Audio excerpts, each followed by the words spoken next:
bionic glue, and got Superman powers when I'm stressed new. New Corvette looking like a transformer. No seatbelt screaming on my damn lawyer. Damn, I'm knee deep in the projects, and Hollywood ain't accepting no nigga from the project. New Corvette looking like a transformer. No seatbelt screaming on my damn lawyer. Damn, I'm knee deep in the projects, and Hollywood ain't accepting no nigga from the project. New Corvette looking like a transformer. No seatbelt screaming on my damn lawyer. New Corvette looking like a transformer. No seatbelt screaming on my damn lawyer. New Corvette looking like a transformer. No seatbelt screaming on my damn lawyer. Damn, I'm knee deep in the projects, and Hollywood ain't accepting no nigga from the project. New Corvette looking like a transformer.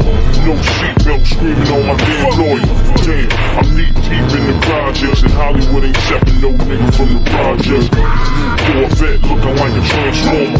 No seatbelt screaming on my damn lawyer. Damn, I'm knee deep in the projects, and Hollywood ain't accepting no nigga from the project. Yeah. John Dillinger shit. Corvette looking like a transformer. No seatbelt screaming on my damn lawyer. Damn, I'm knee deep in the projects, and Hollywood ain't accepting no nigga from the project. New Corvette looking like a transformer. No seatbelt screaming on my damn lawyer. Damn, I'm knee deep in the projects, and Hollywood ain't accepting no nigga from the project.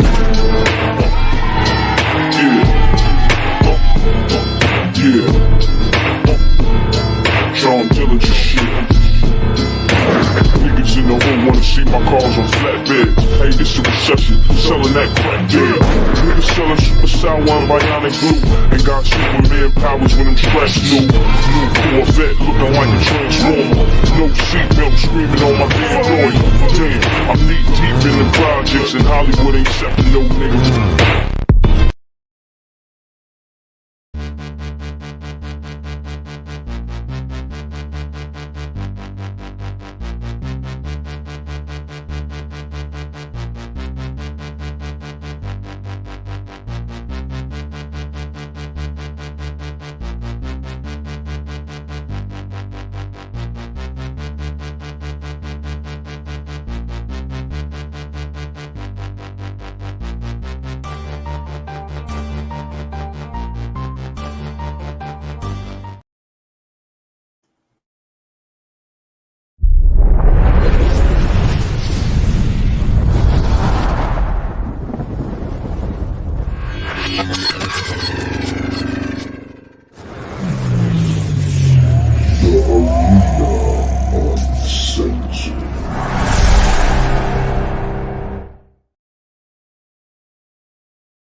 Greetings. Thank y'all for tuning into this episode of the Frontline Black News. We're on a date or two hiatus, so we had to do a part two on Sunday, and here it is Monday. So we're bringing you to part two of season 3, episode 28 of the Frontline Black News. And I'm your host, Chan Kruma. I'm one of my other hosts, my co-executive producer of Shabaka's Black Experience Enhanced, and my our West Coast correspondent, Shabaka Sankori of Shabaka's Black Experience Enhanced, who is in the Sin City. Greetings to you, Shabaka. And also Lady Trey will be joining us here shortly. She is also our other host. Shabaka, are you with me?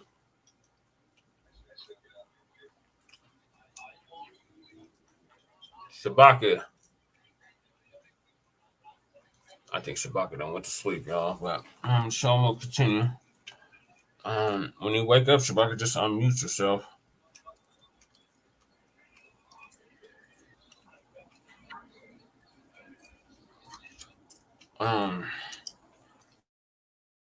So we had topics that we needed to discuss that we didn't get to discuss last time.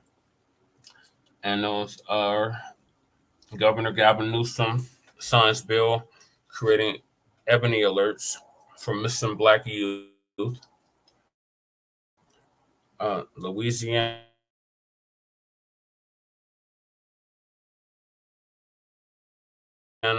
Democrats turnout. Party can't find black delegates. NBA player Amar'e Stoudemire has lost his mind. And yes, he has. Floyd Mayweather sends a $50 million jet to Israel.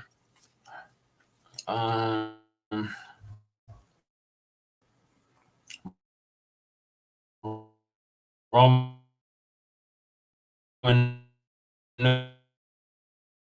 Noodles, Bass Salami.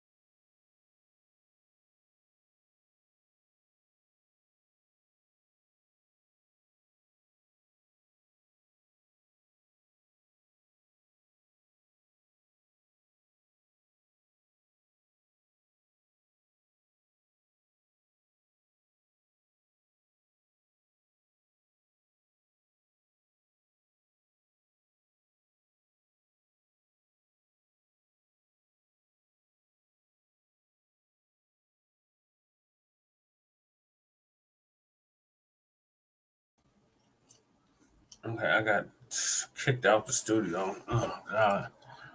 Okay, I don't even know what the last thing y'all heard was. Bass Salami, Roman Noodles runs into likely opposition. Larry Elder gets wrecked on Higher Learning podcast. Bass Reeves, the original Lone Ranger, who the Lone Ranger is based off of, the famous black cowboy, to the first. Or one of the first. They have a documentary or something that's coming out on Netflix, and the icon story is now in the white media's hands. So we're gonna discuss that. And we got Jada still making her marriage into gossip. Jada Pinkett Smith, Will Smith estranged wife, separated wife, is still making her marriage to Will Smith into gossip. And last but certainly not least, our unhoused neighbor news and our unhoused neighbor sweeps. So, I don't know what Shabaka's doing. I think he fell asleep. Shabaka, are you there, Shabaka?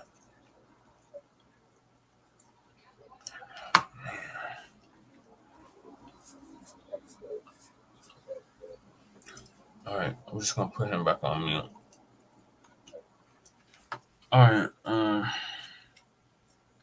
so we got those are the topics. So I'm gonna pull up Garvin Newsom real quick. Newsom, the governor of California, who it's rumored Black family is going to make a run for president in 2024, has now come up with this Ebony alert, which would be similar to the Amber alert for white children and the Medina alert for Hispanic and Native American children that have gone missing.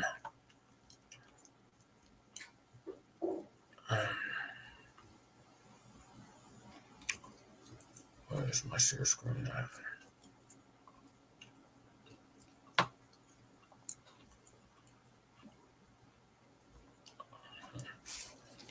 I can play this video. All right, so this is from CBS Sacramento, and I need to make sure I got the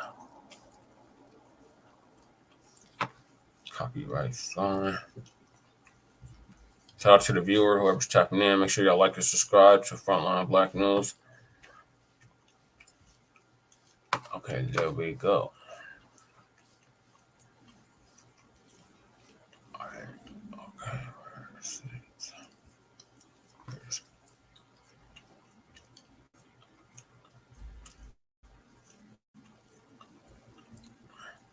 On our new tonight, Governor Newsom signed a law that can help track down young people. people of color who have disappeared. Tonight, we're getting answers on how the new Ebony alerts will work and who can benefit from them. California now has a new tool to help find missing Black youth. Amber Alerts have been around for 2 decades, and since that time, more than 370 children and at-risk individuals have been located. Time is of the essence when it comes to an actual alert. But some critics say African Americans are often overlooked by the notification system. You see the difference of when white girls go missing and Black girls go missing. The sense of urgency is not there. African Americans, whether they're children or young adults, are often listed as runaways. State Senator Stephen Bradford is the author of a new law that creates Ebony Alerts for a community disproportionately impacted by missing youth. African American young individuals make up almost 40% of those individuals who come up missing. It's going to put significant change in how we react. Barry Axios with Voice of the Youth says many young women who vanish end up being victims of sex trafficking. Here in Sacramento, especially, a lot of our girls get exploited.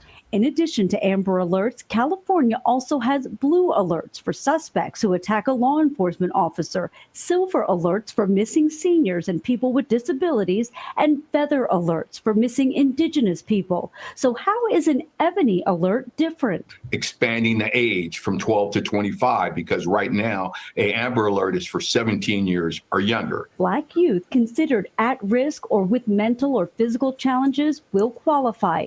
With this, the attention, the need, the urgency, I feel will be met, and it's going to be a game changer. Now, the CHP and Office of Emergency Services will now work on getting the program started, and the alert system takes effect January 1st of next year. All right, so this is supposed to, Governor Newsom signed a bill. it's supposed to go into effect next year, beginning of next year, 2024. So I had another video I was going to play. Might basically rehash the same thing, but this is from the Bay Area News, CBS News, Bay Area. They're talking about it, and then I had a video about Judge Mathis being in favor of it as well.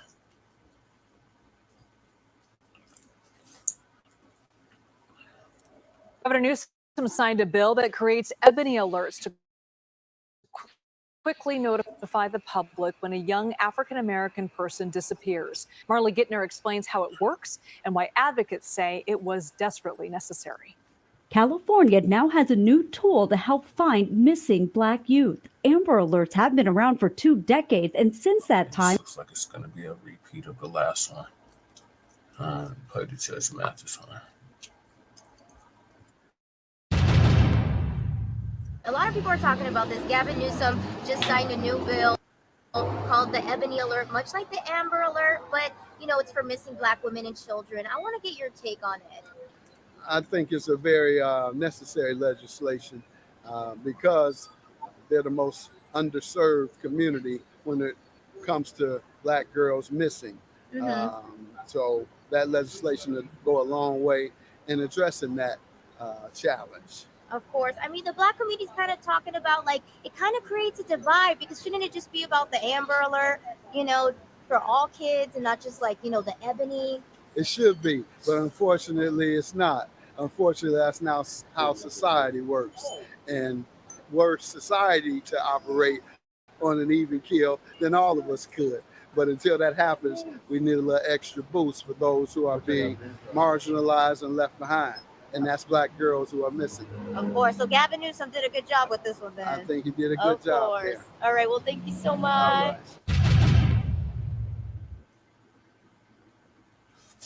All right, so it looks like he's happy to hear that.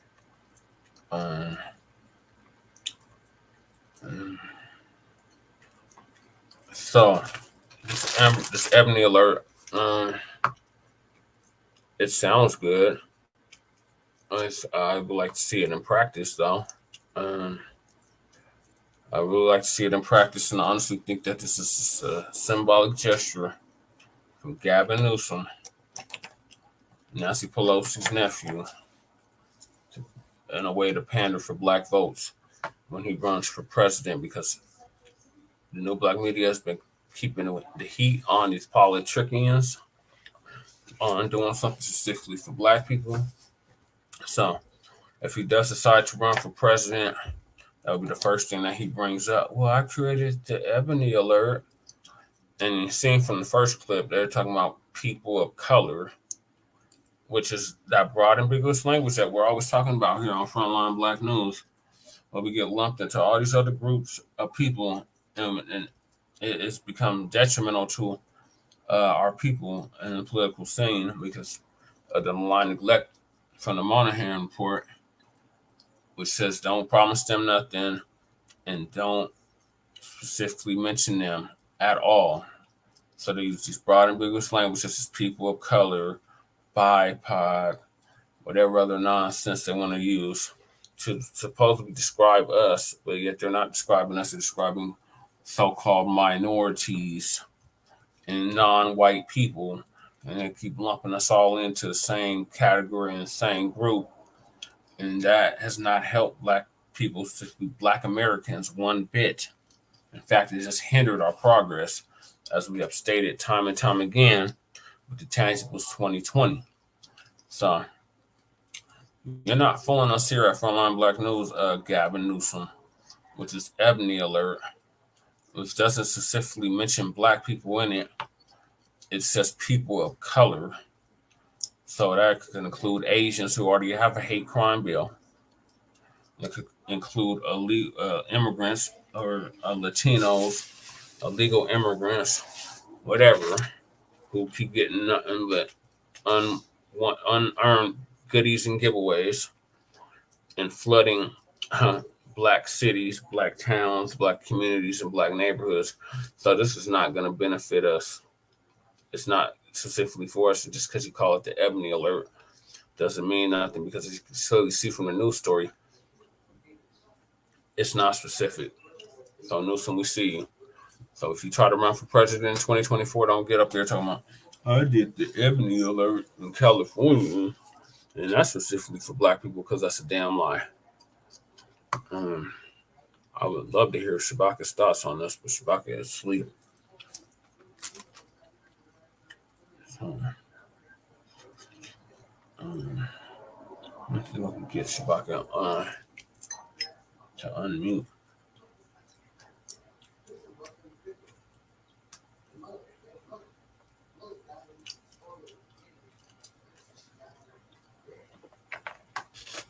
All right, so the next topic, since I'm the only one that's here right now, is Louisiana Democrats are in trouble. For those that don't know, Louisiana had an election like yesterday. It was yesterday, right? Or the day before yesterday. It might have been. No, it had to have been yesterday, because yesterday was Monday. No, today's Monday. Saturday, Friday. I think they had it on Friday. They had an election.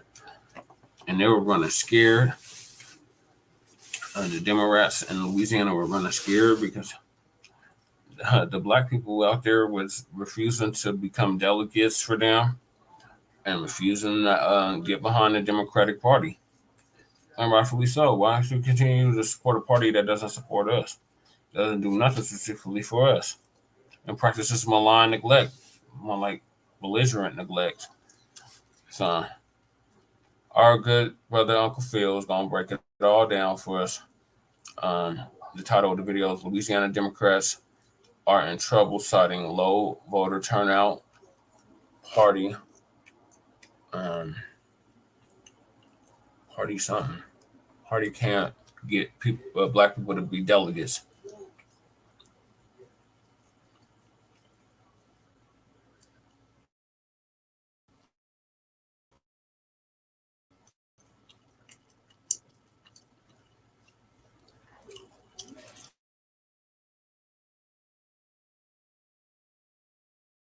Well, tonight on the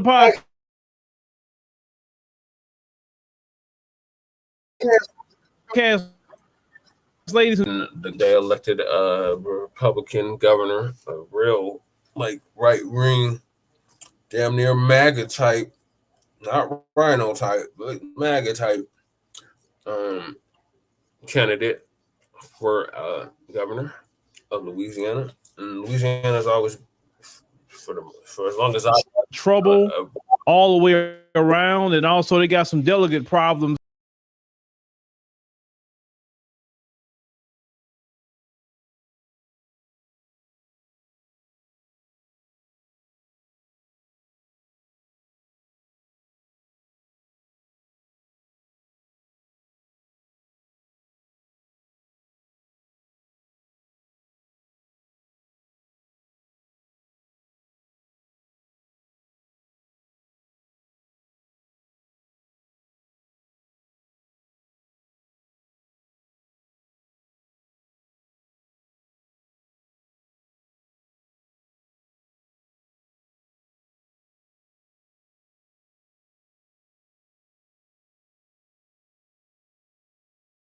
They kicked me out the studio again.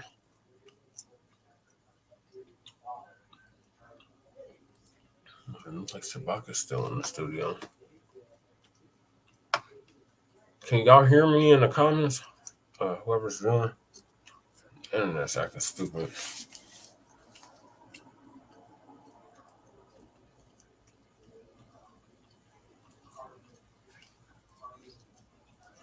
It looks like I'm still in the studio. Okay, I'm gonna let the video continue to play in. This connection is unstable.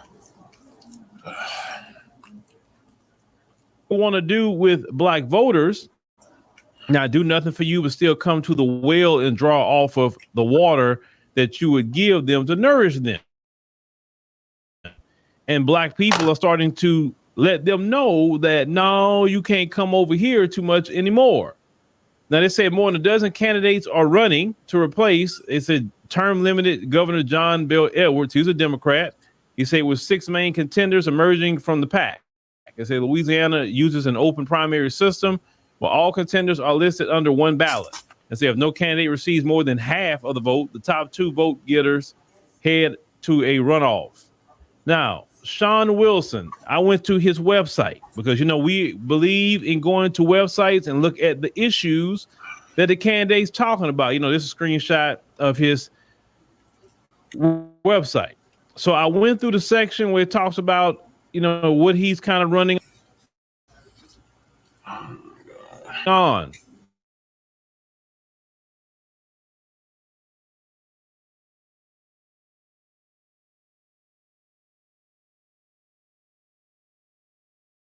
Yes, but what is he not talking about?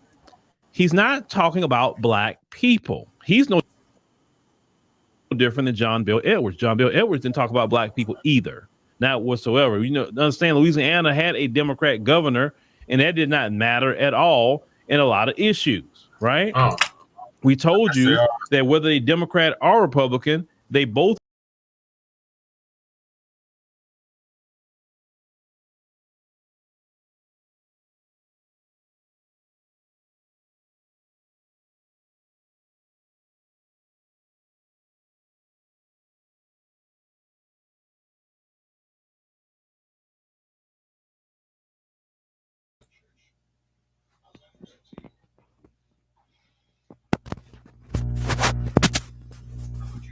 check. Can you hear me?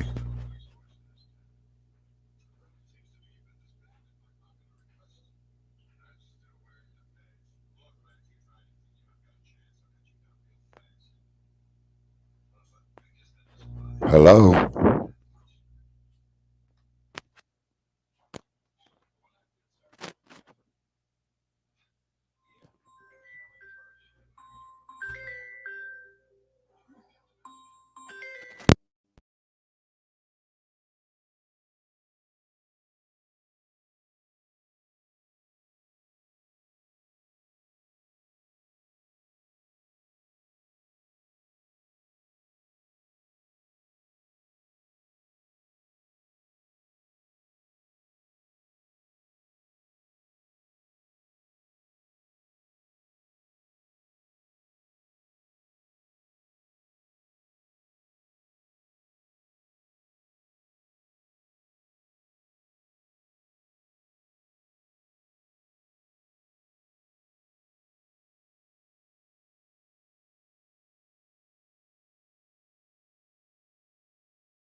I'm sorry, y'all. They keep kicking me off the studio.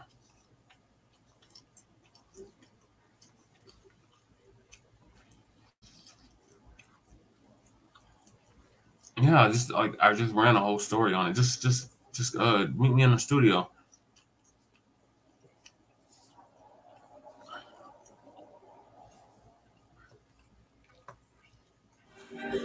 All right. Okay. All right. Okay. See here. So I had just went over this, but video again. I had went over this Ebony alert, and I want to know what your thoughts were on it. Okay. All right. Is this here your new phone number? No, that's Lady Che's number. Oh, okay. Okay. We got the TV super loud in the background. Okay, I got.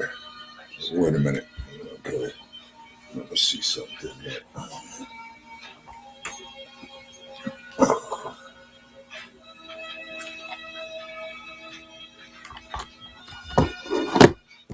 All right. Shout out to the viewer. Okay, can you hear me now? Yes. Okay. All righty. So prior to this, Louisiana Democrats are in trouble citing low voter turnout. I was going over the Ebony alert.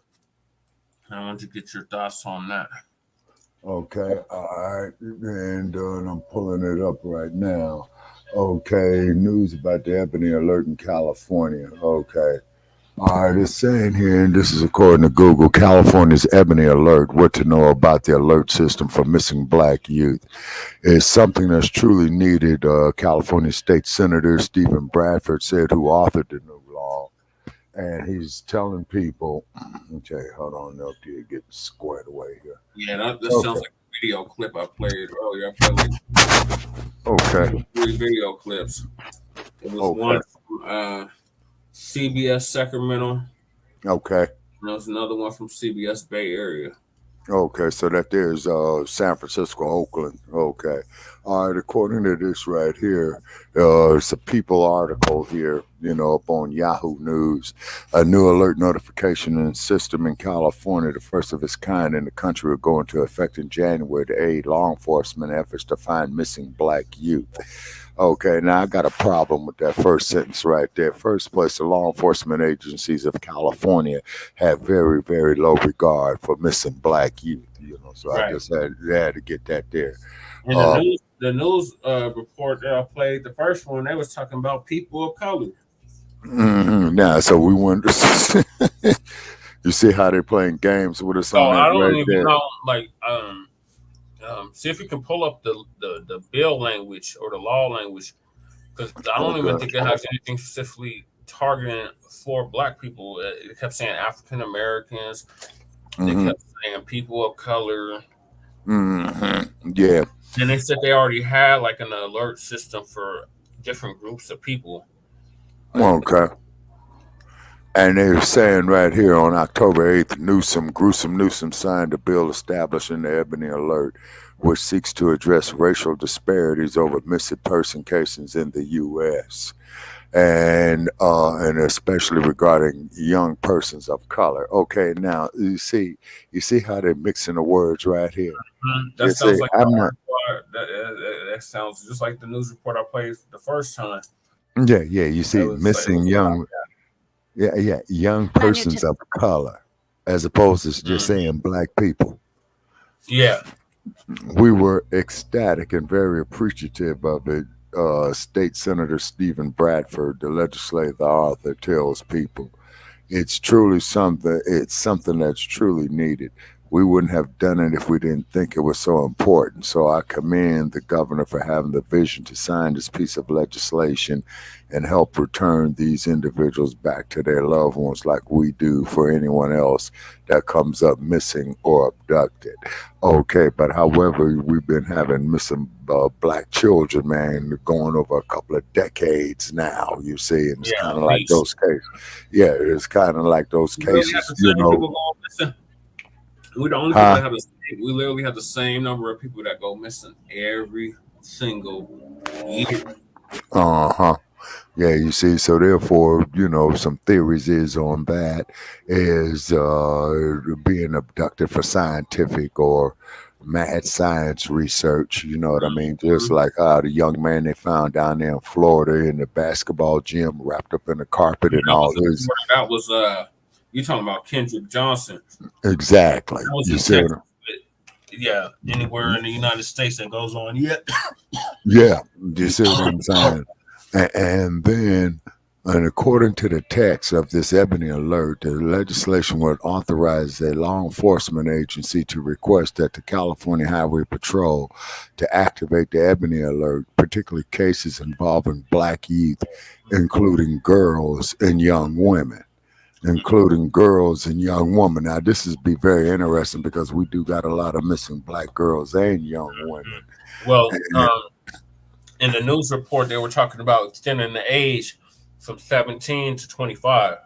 Okay, because here they got it here is that the criteria for the activation of the Ebony alert would include such factors as the person is between the ages of 12 and 25 who are missing.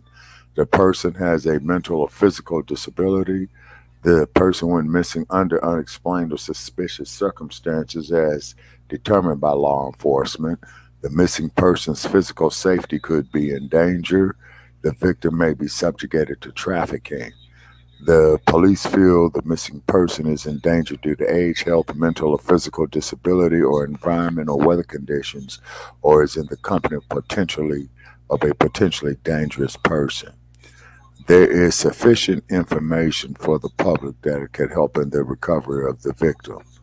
This bill would authorize the department to activate the Ebony alert within the appropriate geographical area requested by the investigating law enforcement agency, according to the legislation, and to assist the agency by disseminating specific alert messages and signs. If the department concurs with the agency that the Ebony alert will be an effective tool in the investigation of a missing person according to specified factors. The Ebony alert is like California's Amber alert, which is modeled after the nationwide Amber plan that was created in the wake of the 96 murder of 9-year-old Amber Hagerman, per the California Highway Patrol. The one difference between the system is the age of the missing person. For the Amber alert, it is 17 years or younger. And related, Alabama woman called 911, report seeing child along highway, then she disappeared. We wanted to work just as the Amber alert Bradford tells people, where again our law enforcement gets engaged, then they get our highway patrol engaged, and we have electronic billboards on our freeways, which California does, and it's starting to go all across the nation now, using all media outlets, radio and TV to the same degree, making sure people are made aware these individuals are missing. The racial disparities that led to the legislation, California already has the Feather Alert, a notification system for missing indigenous persons, and the Silver Alert for when an elderly, developmentally, or cognitively impaired person has gone missing and is determined to be at risk, said the CHP. Yet, the text in the Ebony Alert bill, which Bradford introduced earlier this year, noted that while nearly 98% of missing children have been located due to their cases being widely publicized over the past 2 decades, there are several racial disparities in the statistics of the 2% who are still missing. According to the Black and Missing Foundation, a Maryland-based nonprofit organization, almost 40% of missing people in the U.S. are, I hate using this term, persons of color. Okay. Yeah. I heard it's so modern English language that we're always talking about, Shabaka. Yeah, you say, even though African American people make up only 13% of the country's population per U.S. Census data. They keep running off that bullshit line. That we only make up 13% of the country's population. Since I've been alive, 36 years, they've been saying that. And I'm like, that doesn't make any sense. Like, how they're probably saying all the same number every 10 years. Yeah. I've been through 3 census. Yeah. Every out of all 3 of those, they said we're only 14%, 13% of the population. Now some are saying 14%. I say it's always double what they say. So if we 13, they say we're 13%, then we're 26%. Yeah, most definitely, man. You know what I'm saying? And then the cold part about this BS, man, is that they just want us to sit here, man, and just keep going for it. Mm, mm, mm, mm, mm, mm, mm. Now, according to the Black and Missing Foundation, a Maryland-based nonprofit organization, almost 40% of missing people in the U.S., I'm just going to say Black people. And they saying that although we only make up 13% of the country's population, see, you know, this persons of color shit, man, I got a problem with that. Related, Natalie and Derrica Wilson helped find the missing. The same organization also said that of the 214,582 can you hear me? He was on the road too.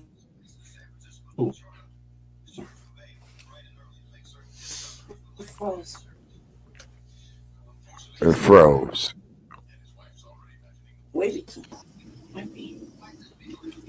Okay, can you hear me now?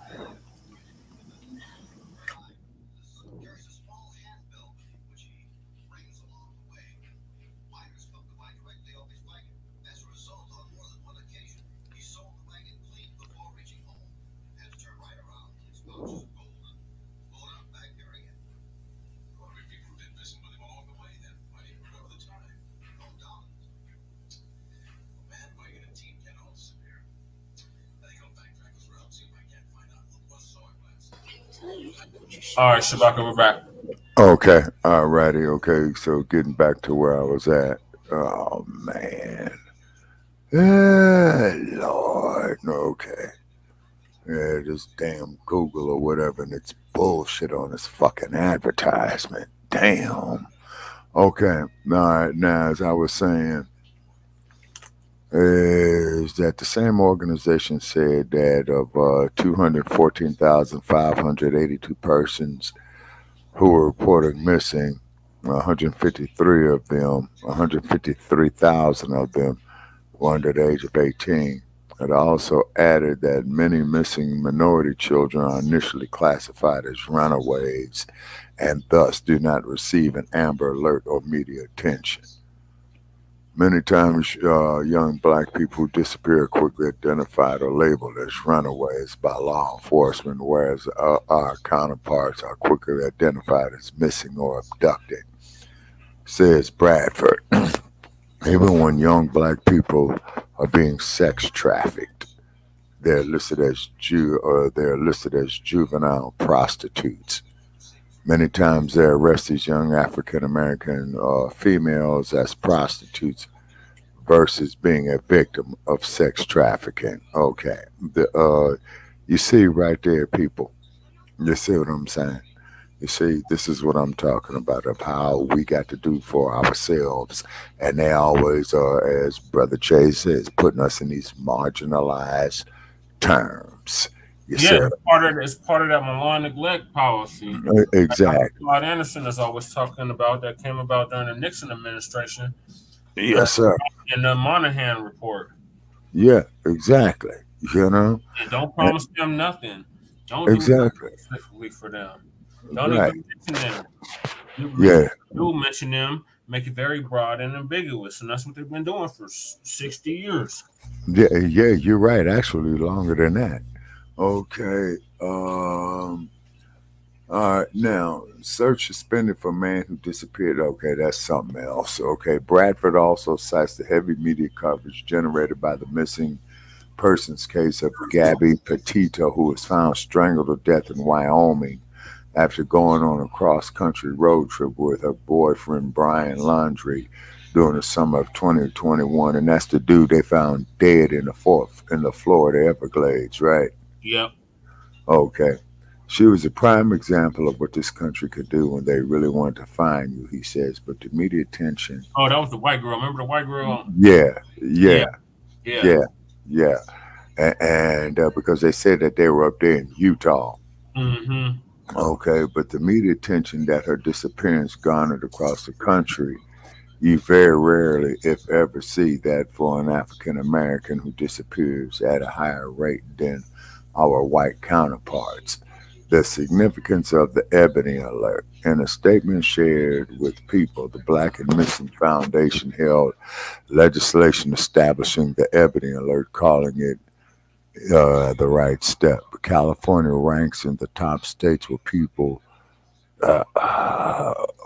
who are not white are disappearing at an alarming rate. The statement reads, sadly, many of our cases are under the radar, like Ariana Fitz of San Francisco, who's been missing for 7 years after her mother was found murdered. We must change this statistic. The organization hopes that the rest of the country will follow the example of California's Ebony Alert.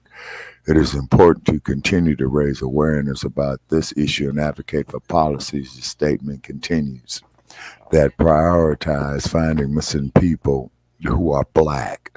Okay, I'm not using that term, people of color, nobody kiss my ass with that shit. We must ensure that every missing person is given the same amount of attention and resources, regardless, and all that bullshit, knowing damn well that they're not. So I'm not even going to read that. Let us work together to bring justice and peace to families who are searching for their loved ones. Now, I appreciate all of that. This is why I'm saying that the whole Black community must come together, man, to guard our self-interest. From this type of stuff to our economics, man, to our family units, you see what I'm saying? And getting away from this all-inclusive bullshit, okay? It's because it's not all-inclusive. It's for these other groups. Now, these migrants coming over here with that shit, then of course, you know what's happening over there in the Middle East. It's going to benefit all those people. Those are all technically people of color. Yeah. But you see, but as far as specifically for Black people, they don't have nothing up there with that, okay? And then, and they said this here will go into effect on New Year's Day of 2024. Okay, will lead to the return of young Black persons in a timely and safe manner similar to that of their counterparts. This is all about reunification, finding these individuals who are missing, who are abducted by no means of their own, and bringing them home to their families safe, he says. This is all we can hope for. Now, you see right there, this is all we can hope for. It's always hope. It's always hope. You just keep hope alive, Black people. We gonna stop killing you eventually. We gonna stop kidnapping you and your babies eventually. Just keep hope alive. Yeah, exactly. You don't get that bullshit. Yeah, exactly, man. You know what I'm saying? And then on top of that, this is why it's even more imperative as time goes on. And what I mean by time goes on, I'm talking about every day. You see what I mean? Is that, you know, we have to do for ourselves, okay? It's because, you know, like you hear all this old crazy shit out here, man, about us, and then all this other stuff that's going on with these damn GMOs and how they targeting us specifically, you know, according to Dr. Ken Adams. Then also to the criminal justice system, you know, that is very, very biased. There's nothing just about it. Yeah, exactly. You see what I mean? And then the cold part about it is, and then even what we try to do right here, you know, is that how they shadow banned us and then want to glitch our sites and all this old type of shit. Wow. Sabotage is definitely very apparent.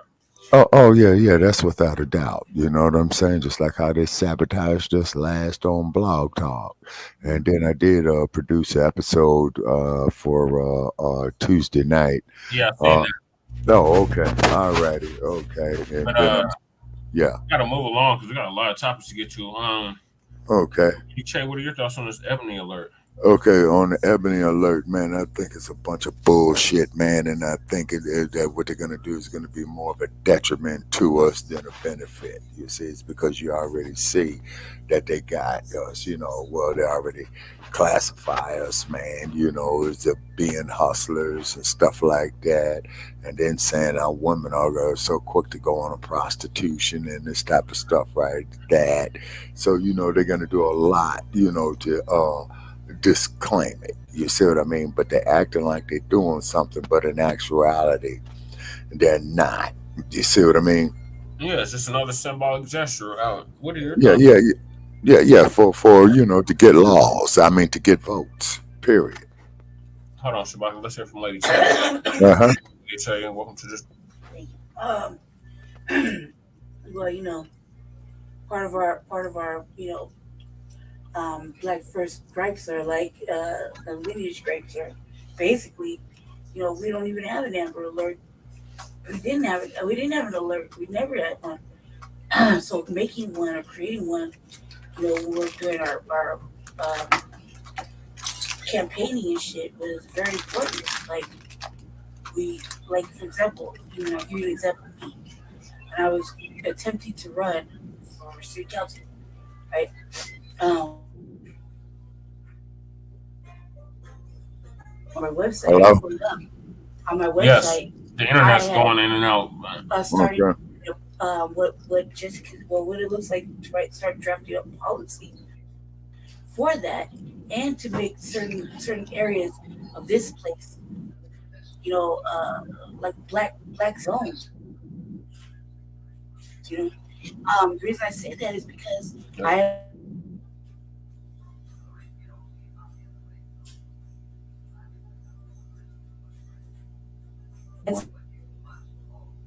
On our end, Shabaka. Yeah. Come back in. Okay.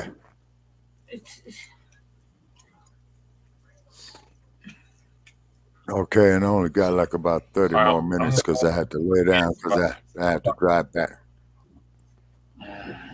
Okay. So I just thought that I know I'm creating one. I was creating one for here. It's hard to hear us because the internet. Can you hear us, Shabaka? Yeah.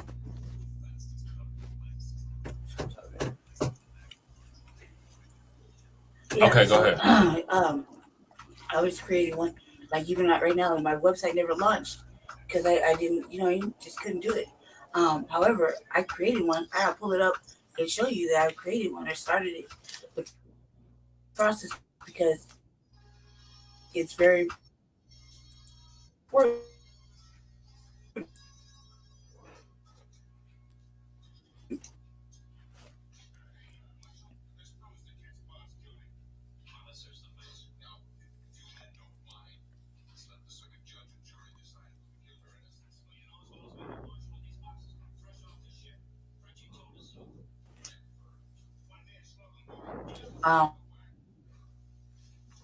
Okay. In my mind, in California, this is just like a pacifying act of symbolism because it was so quick for Newsom to fucking say damn near no to the task force they created reparations. Even the thought of reparations, cash-based reparations, is like fucking no. And so I said he committed political suicide. You know what I mean? Because you need the black vote. But they act like they don't. I'm on vacation, so I get it. I can dig it. Look, check it out. This is what it is. It's an act of symbolism, pacifying. Has anybody used it actually? We've seen them use here. We've seen them use the indigenous one here, right? And everybody kind of fits in under there. They just throw it Hispanics in there. They throw white there. All white so, is it specifically for black people, specifically foundational black Americans? Question mark. It's the African Americans and people of color. So for everybody, might as well just be for everybody. Because what is people of color now? It's an act of inclusion, the illusion of inclusion. Yeah, it's supposed to be everybody but white people. Right. Right. So that's my thoughts. Okay. Okay. Now. Okay. I agree with that. All right, and I was gonna. I'm about to leave the studio and come back in. Okay. Just keep talking, Shabak. I'm just gonna leave and come back in. Oh, okay. All right, ladies and gentlemen, this is the Ebony Alert outrage over new system for missing black kids and women.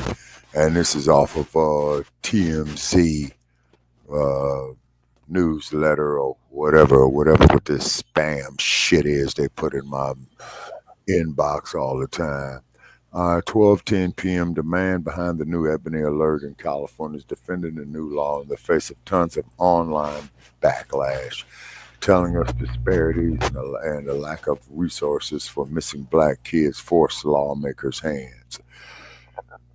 Okay, Stephen Bradford, who's a state senator in California, joined TMZ Live Tuesday and told us the law was necessary because law enforcement wasn't doing its job when it came to issuing alerts for black youths who go missing.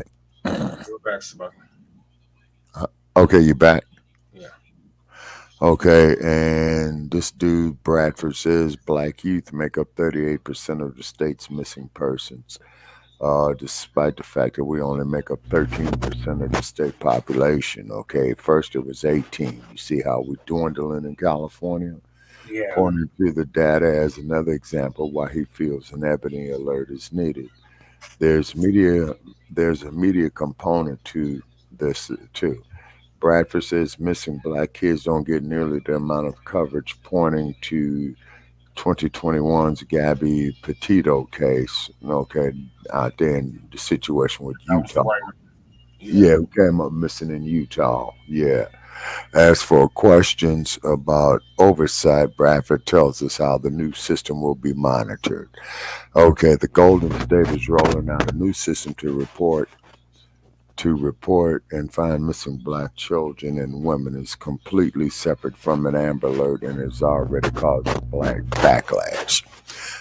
Folks in California are outraged over the new statewide alert system dubbed the Ebony Alert and backed by State Senator Stephen Bradford, reacting to the first of its kind law as another form of segregation. Okay, let me comment on this right here.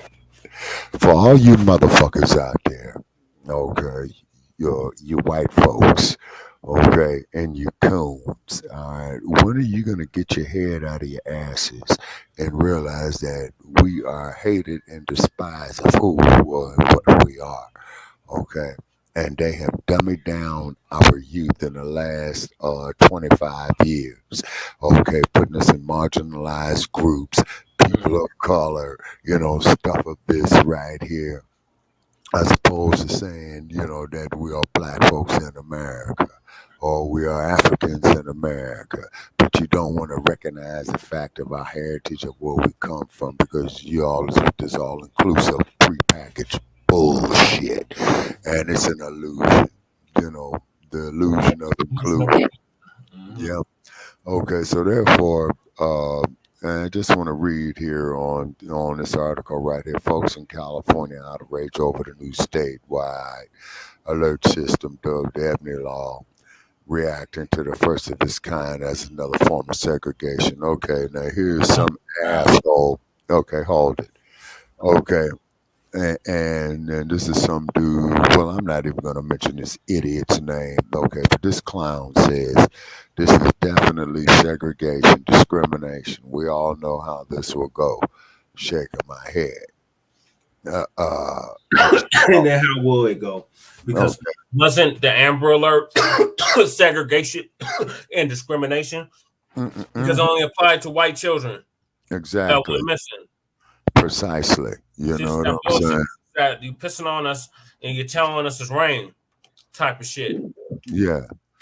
Okay. Now and then here we got another one that states that I guess we're finna get the WAN alert for the Hispanic people that go missing. The level of playing in our face they just played. Okay. Oh, okay. So we're trying to reference what the sister in Alabama did, Kyrie Russell. Yeah, the one that faked that situation where she got hit with a fine. They're trying to make it seem like all these black children that go missing every year, they're just faking it. Yeah, exactly. They're just playing the game. Like, no, they really go missing every year. Like, literally, we have the same amount of people go missing every year. Exactly. Like that before the pandemic Scandemic. Pandemic. Yeah. We reported on Frontline, on the Mile High News, and on Shabaka's Black Experience Enhanced that we had 65,000 Black women missing in 2019. Yes, sir. We sure did. We sure did. And they still have not been accounted for. Exactly. And that number is probably triple, if not quadruple, what Yeah. it was then. Exactly. But like I said, but with little Kendrick, you know what I'm saying, where all his organs was missing, this is why a lot of our people are coming up missing, sir. I'm of the opinion, man, that a lot of our children, women, and men, folk, man, are being kidnapped and they're being mutilated for experimentation. Yeah, they're being used for melanin. Melanin. Yeah. Prior to And the melanin. Scandemic, melanin was almost $500 a gram. Yeah. And it's then probably here, $1,000 a gram now. And times that by 16, and that they would tell you the ounce. No, 28. Yeah, 28. But a whole person, Shabaka, that's like a key. Yeah. Yep. Okay. Now, and here's what this people are going out there saying from the general public. A child missing is a child missing. Does the color matter?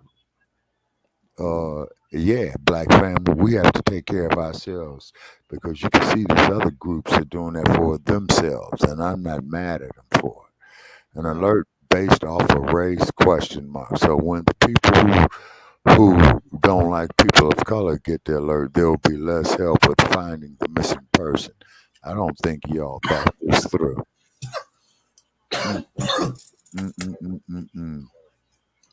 Okay. Yeah, they really are dumbing down our youth, and it's very, very sad, people, to the generations after me, is that they did this to you guys. They did it intentionally, and as Dr. Wilson said, that this here was a plot of 50 years. Yep. That they did it, and I'm seeing it starting to manifest. So like I could say, since I'm in my twilight, I can only lay down the information that I lived through it. So after I'm gone, you know, proper decisions can be made. Pass it on and get it right. And what it is, the whole Black family, I'm saying it out here. We need some type of organized militia to protect ourselves. Okay. We tried that with the NC, not fucking around coalition, NFAC. NFAC. Yeah. They tried that, and you see how they came after them. And also, too, what it is, I have to say it, but these dumpsters. Just because that happened don't mean that we shouldn't do it. Just like exactly. Black Wall Street was burnt to the ground. There's numerous Black Wall Streets, but they don't even love to tell us about it. But the one that they do tell us about is in Tulsa, Oklahoma. Oh yeah, the Tulsa riot. Lost one of the founders you missed on the last show. Not founders, survivors. Right. He was 5 months old when it occurred. 4 or 5 months old when it occurred, and he just passed, Mr. Hughes. Yeah. Play the interview that he had did prior to his passing about a year ago, because we had seen him about a year ago. At the Capitol Towers. He had a speech at Ed Dwight's house. I don't know if you remember Ed Dwight, but he was the famous Black sculptor. He is the famous Black sculptor out here. Oh, okay. I've heard the name Andy White, but I just didn't know what it was. Yeah, Ed Dwight, not Eddie. I guess it's short for Eddie, but Ed Dwight or Ed Dwight. He's a famous Black sculptor out here, and he has a whole like garage that's full of his sculptures, right? So Dr. Hughes or Mr. Hughes was in there being interviewed by another brother. I couldn't tell. The brother was giving me non-FBA vibes, but either way, he was a brother. Was interviewing him, young brother, and Mr. Hughes was kind of like teeter-tottling on the verge of cooning. And it was like, oh man, not you too. Like, God damn. I agree with like, I would say about maybe 50% of what he was saying. And 100% was like, this is like cooning, like straight up. Like when he said something like, "I'm for black people," but no, he didn't say he was for black people. He said, we need to do something for black people or something, focus on black people, but I'm not excluding nobody. I love all people type of response. It's like, and you're gonna acknowledge the blackness, but then you're gonna say that we gotta look out for all these other groups. Like, we're not caping. Them days are. We're definitely black first over here. Yeah, exactly, and it has to be the way. Now, listening to the backlash that these racist ass people out of California are coming with, okay, and they say this is going to affect January 1st, okay, in about 3 months. The Ebony Alert is similar to the Amber Alert. It calls for local law enforcement to know the CHP if they need help finding lost children. CHP is California Highway Patrol. With lawmakers saying it also encourages media to report on missing black people, which they don't. I want to get the language, Shabaka. Like, have you been able to pull up the language of the law? Yeah. That says, because I want to see if it's actually black specific, because it sounds like it's like a Crown Act type of alert. And what it is that the way I'm looking at it, man, what my gut feeling tells me is that if the child is black and missing, they're going to place less effort to locate that child. Well, then, so it's not going to benefit those it was intended for. No, or what they're claiming to be. They're going to work it.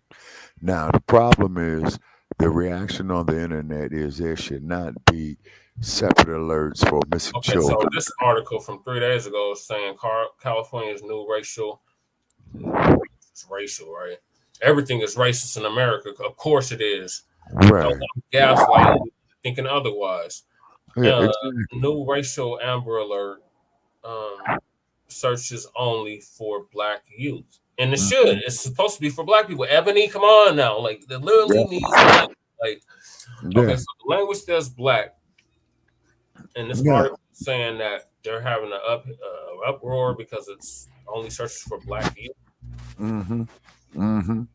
And then also too that they crumb bumming on Newsom in California because he signed another one banning Skittles in California. You will not be able to buy the candy Skittles in California.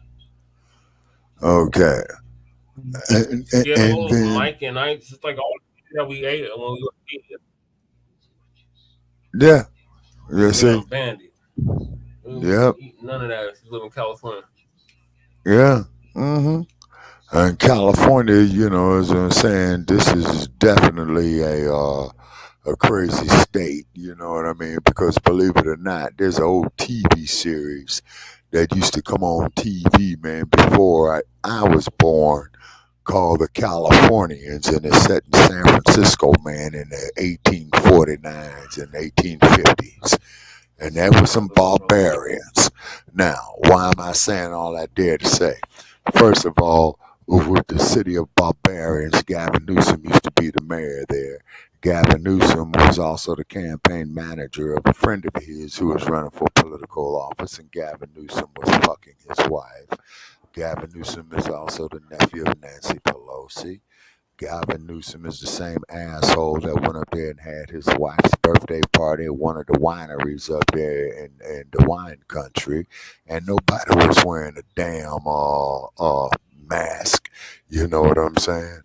So, hey, so that just goes to tell you about the Barbary Coast, as in barbarians. Okay. So what it is, folks, is that we've got to come together, man, and form our own investigative agencies for our interests, man, period. Maybe your generation will do that there, Brother Jay. You know what I'm saying? It's because your cat's going to need that, man, because everybody's coming after us, man, everybody. And the reason why they keep coming after us, man, is because they cannot be us. That's what it is. It's a jealousy thing. You see? Just like Martin Delaney said, he was proud to be a black man. All right, we back, Shabaka. Yeah, oh, okay. wasn't trying to spend as much time on this topic. I mean, it's a very heavy topic, and we definitely should talk about it. But we got a whole lot of other topics to talk about tonight. Okay, and I got about 15 more minutes, man. I could stay with you, man, because I got to drive back. I got a long drive tomorrow, man, going to Los Angeles. Okay. All right. You going back? Okay. We got this topic right here about Louisiana. Louisiana just had an election. Okay, what's happening down there in Louisiana? So they just had an election for governor, and they elected a white supremacist Republican governor. Okay. And he has ties with MAGA and the insurrection and all that. So okay, that's about right. Rest in character, and they're upset because the Democrats weren't getting the support they thought they deserved. They're citing low black voter turnout for the reason and the fact that not that many black people, or any black people for that matter, wanted to be delegates for the Democratic Party. Okay. Prepackaged bullshit, Sambo, Rambo, Negro. Right. For under the Democratic Party, and thought that, you know, he was just because he was black, he was going to get elected, and that did not happen. Right. Now they're in a tissy fit pretty much behind it. So I'm going to put in it's Phil Scott. Okay, yeah. What's old Mr. Scott talking about? He's going to give us the whole rundown on it, how they are panicking the Democrats. Right. Black people nothing. See what's happening. Let's start it over. He's running on the Democrat Party ticket, and he is facing a challenging path to elect. Let me show you here this name. Well, tonight on the podcast, ladies and gentlemen, the Democrats in Louisiana are in trouble all the way around, and also they got some delegate problems as well. Now, Louisiana is having their governor's race, and you have a brother by the name of Sean Wilson. He's running on the Democrat Party ticket, and he is facing a challenging path to election. It's amid warning signs that Democrats are not doing enough to motivate their base. It's including black voters. Now, you would think that all the investment into LGBT, you would think all the investment into migrants that come over here. You think the investment into the Asian community, that they could easily call on all those people to help them in these elections, but yet they're still leaning on black people. See what they want to do with black voters. Now, do nothing for you, but still come to the well and draw off of the water that you would give them to nourish them. And black people are starting to let them know that, no, you can't come over here too much anymore. Now, they say more than a dozen candidates are running to replace, it's a term limited Governor John Bel Edwards. He's a Democrat. He said with 6 main contenders emerging from the pack. They say Louisiana uses an open primary system where all contenders are listed under one ballot.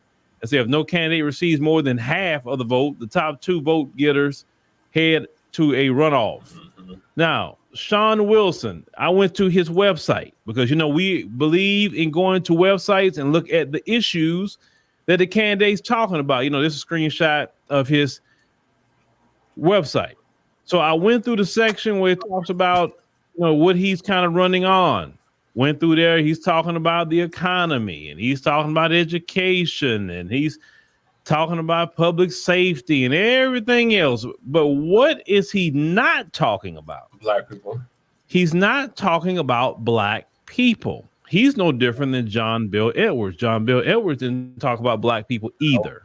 Not whatsoever. Understand Louisiana had a Democrat governor, and that did not matter at all in a lot of issues, right?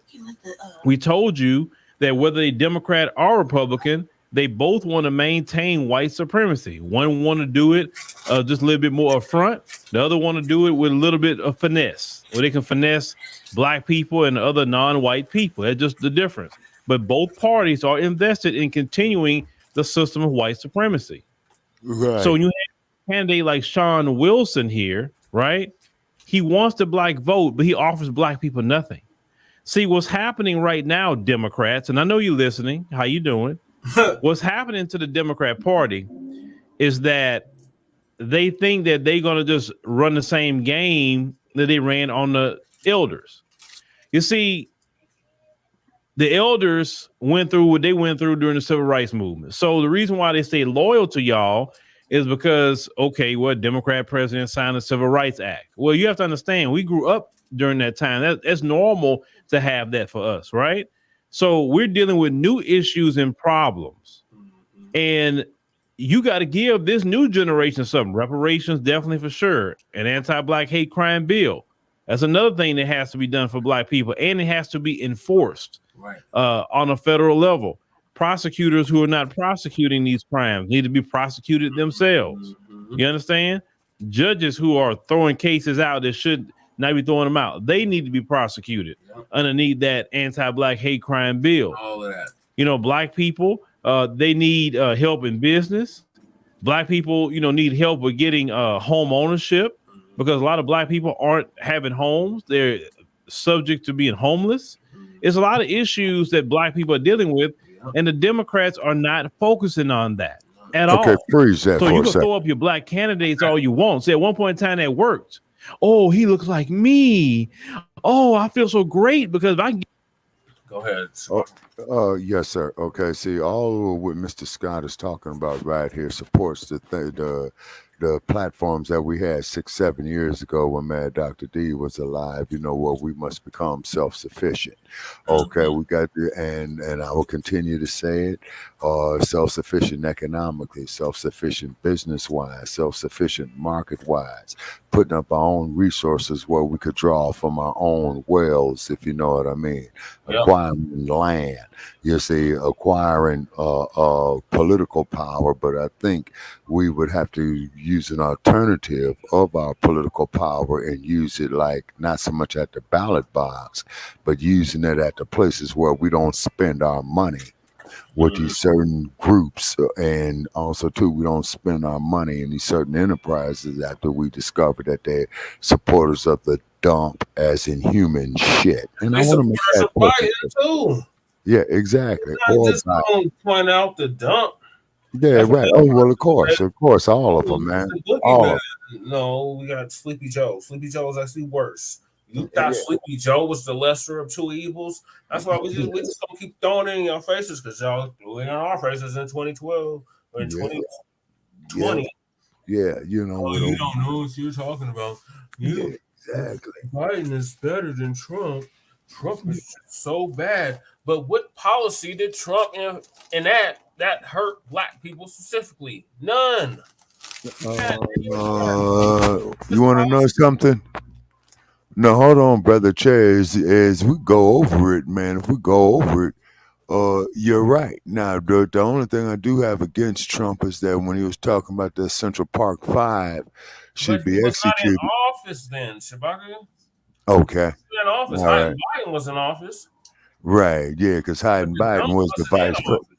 Yeah, because Obama was the president. Yeah. Yeah, you see, yeah, Obama was the president. Yeah, old Sambo. Yeah. But when the Central Park 5 happened, that was under Reagan. Yeah. Yeah, it was. It was either under Reagan or Bush Biden was the senator of Delaware. Right, yeah, he's been a senator of Delaware, man, about for the last going on 50 years now. Yeah, it would have been 50. Yeah. Yeah. This year it would have been 50. Yeah.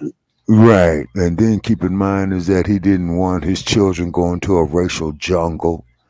You see what I'm saying? He didn't want to integrate his children. Yeah. Mm-hmm. Exactly. And then the cold part about it is that we got to address rebuilding our Black family unit again too, is because see, this is what's happening. See, they see, man, that 50 years after the civil rights legislation, they got all these brain dead Negroes thinking that this is a colorblind society, in which in actuality it is not. This is how. You're not crazy when you say it. You're not crazy, Black family. Don't let them gaslight you. They love to gaslight you. It's all in your head. You don't know what you're talking about. You just paranoid. Yeah, damn Skippy, I'm paranoid. I'm looking. Oh, hell yeah. Shit, yeah. On on the swivel every time I step out because we are public enemy number one. Their plan is to kill us. They want to eradicate us. And Yes, sir. They're the ones that's getting eradicated in the process, but they are hell bent, meaning the white supremacists, the Right. people that are capable of being racist white supremacists, Right. are dying out. They're Yes, at sir. minus birth rate. And then they're dedicated to killing off the black male. You see, this is another thing you got to look at. They're dedicated to killing off the black female. They love the black female, but they hate and despise the black male. Why do you always showing these damn commercials? You know, with black women up here with these white boys on these commercials in family settings and all this old type of shit. You see what I mean? Why you see it? Because they're dying out. They're not having kids like they used to have kids. Yeah. A lot of their women don't want to have their kids, don't want to have their babies. Right. So they're dying out. They're at minus birth rate. Not only in the United States, but in the whole world, they are at minus birth rate. It is less of them being born every year than are dying. So their demise is inevitable at this point. So they want to take out as many of us as they possibly can, because they've already mapped out by 2032. This is what it's going to be like. In 2050, this is what it's going to be like. And every time they do that, their numbers keep getting lower and lower and lower. They're just now finally coming to grips with. They're no longer going to be the majority in this country, even though they've never been the majority. But in their eyes, they'll no longer be the majority in this country, and that scares them. They are scared to death. This is why they're rallying behind MAGA super hard.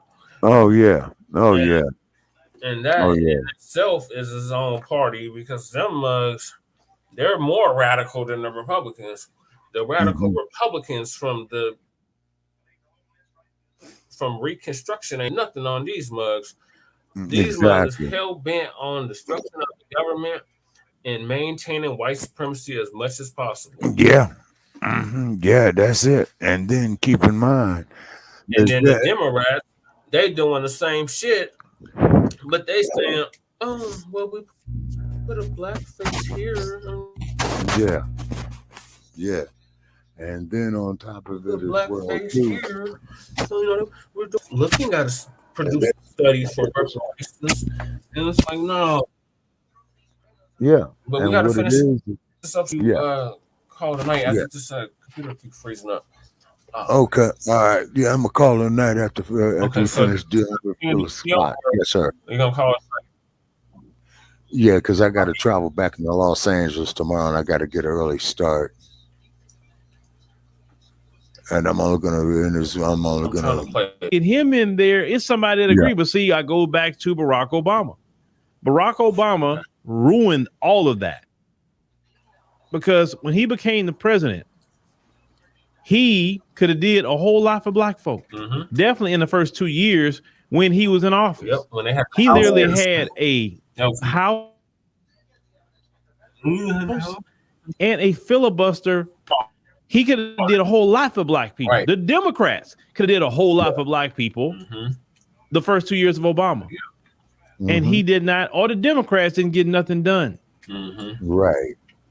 Obama squandered the opportunity to be one of the greatest presidents of all time. He squandered that opportunity.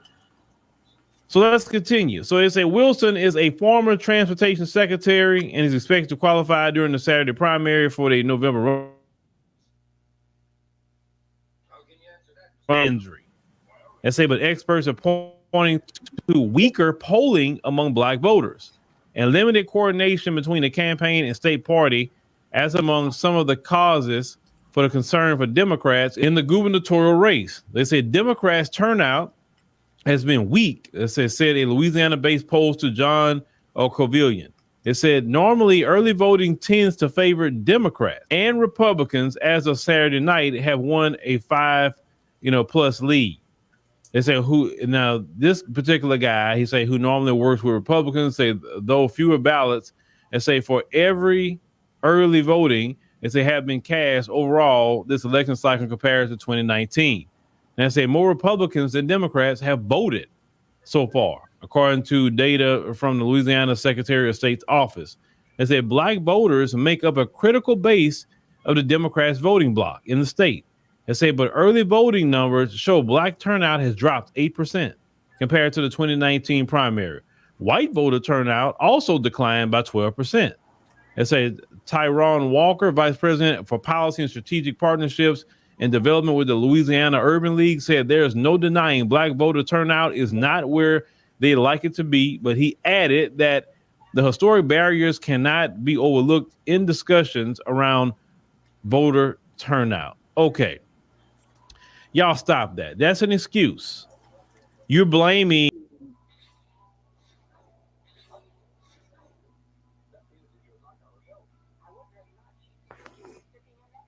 Yeah, brother, check.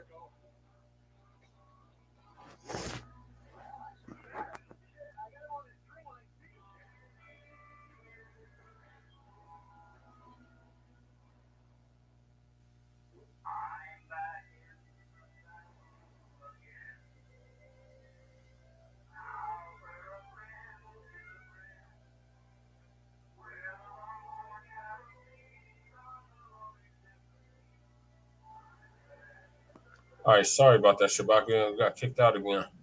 Oh, okay. All right, man. Okay, I only got about 15 more minutes. Okay, so it's still Stop lying. You gonna lie your way to failure. Listen, I'm not in life. If I see I'm failing, barriers cannot be overlooked in discussions around voter turnout. Okay. Y'all stop that. That's an excuse. You're blaming Republicans, you're blaming this, you're blaming that for why black people aren't turning out. Nobody is physically stopping black people from voting. Right. We don't pay a poll tax. Right. We don't take a literacy test. Right. That's what they did to us during Jim Crow. None of that happens to us today. We can go early vote if we like to. We can go vote election day if we like to. No, the fact is you're not motivating black people to vote because you're not doing nothing for black people. Just accept that. Right. Stop lying. right. You're gonna lie your way to failure. Listen, I'm not in life. If I see I'm failing, I'm not gonna sit up here and try to make excuses. I'm gonna say, hey, you know what? I'm failing. So what do I need to do to fix it? But y'all Democrats, because you have a policy, an unwritten policy, we're not doing nothing for black people. We're gonna practice benign and neglect with black people because they gonna come vote for us anyway. Right. So now you expect us to be there as a community, as black people in Louisiana. Listen, it would make no sense to not address black poverty in Louisiana. Right. Black poverty is at 31%. Right. That's Dang. horrible. That is so horrible. It is. The median income for black people is a little over $30,000. Horrible as well. That's not even a national average of what black people make, around 43,000. 13,000 less than what the national average of what black people make. Like $7.25. You're not addressing any of that. Though the real issues is keep barriers. Economic barriers is what you need to be addressing. Right. Number one. That's first. Right. Without economics, we can't do anything. But you Democrats don't want to address economics. Reparations is part of economics, right? You don't want to talk about that. You spend all this money with Ukraine. Now you're going to spend all this money with Israel. And you're going to spend money with the migrants coming in.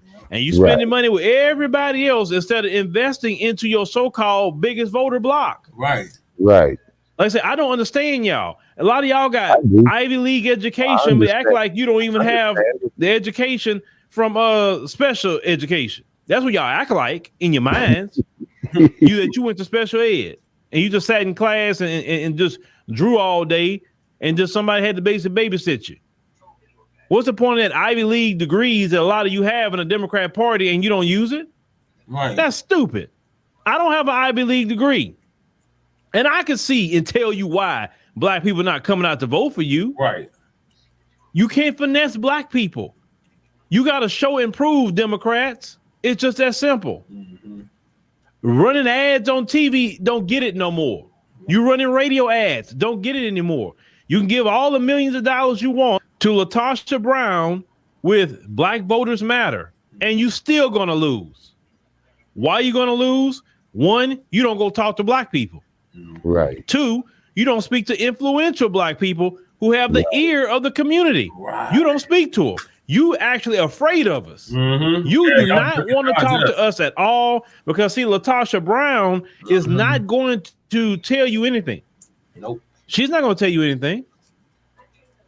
Listen, if Black people was actually to get something and more Black people come out to vote for you, right? Then that makes money even for people like LaTosha Brown at that point. But you're not going to get it. Right. You know who all of us are that's doing media now. You know. Yep. Good like talking to Roland, that's not gonna get it. Boosters of it is. All Angela Rye, that's not gonna get it. They don't have the pulse on Black people whatsoever. Right. They're so far removed from the Black community. They're only Black on their skin, but they're a boule. Yeah. Those types. They look down on the regular Black people. Listen how they talk to Black people. When you have a difference of opinion politically, a difference of opinion, whatever. Now, take this deal. Angela Rye made the video she made about Sexy Red. And, and Sister Demetria had brought this up. Shout out to her for that. And I even said that conversation need to be had by more Black women, and I'm not going to go too deep into it. But Angela Rye, she never criticized Sexy Red for none of the degenerate behavior she does. None of it. At all. The only time she criticized her is when she talked about the hood liking Trump. So Sexy Red can put out all degenerate music, the going nationally and internationally with a horrible image for Black women. That's okay. But the moment she say, "Oh, I like Trump," or the hood likes Trump, now you coming out making videos. See, that's the thing. That's why people don't even listen to you Boule members. We don't respect you because we call out people like Sexy Red, Suki Hana. We call out all these people that's doing some degenerate behavior. Right. It don't matter if they like Trump or not. Right. Right. The Democrat Party clearly is practicing benign neglect. And what's happening is Black voters are practicing benign and neglect on you. Yep. Now let's continue. They said in a quote, they said, "We have to recognize that we live in a country that has had centuries of systemic, well-designed barriers that are intended to disenfranchise African Americans and other marginalized communities, and those barriers still exist," according to what Mr. Walker had to say. And they said polling has shown Landry leading the field with Wilson placing second. It's a great TV poll conducted by Mason-Dixon Polling and Strategy. It's and released in mid-September found Landry at 40% and Wilson at 24%, and all others at less than 10%. It's a hypothetical runoff matchup between Landry and Wilson found the Republican Attorney General at 52%, while Wilson received 39%. Now Landry has been buoyed, by an early endorsement from the state GOP and former President Trump. In addition to a sizable cash advantage over Wilson. Wilson has received endorsements from John Bill Edwards, the Democratic National Committee, Senior Advisor Cedric Richmond, and Representative Troy Carter, he's a Democrat of Louisiana, in addition to the state Democrat Party. And the Republican Governors Association, the Right Direction PAC, has poured close to $4 million into the race, targeting Landry's opponent, while the Democrat Governors Association has spent around $500,000. Oh, that's why he's going to lose. That's why he's going to lose. The Republicans are actually taking this race seriously, and the Democrats don't even give this man nothing. How he's going to compete against this man when he's getting $4 million from his party, but you're only giving the Black man only $500,000. See, there you go, right there. They don't even want to invest their money into a Black candidate. Right.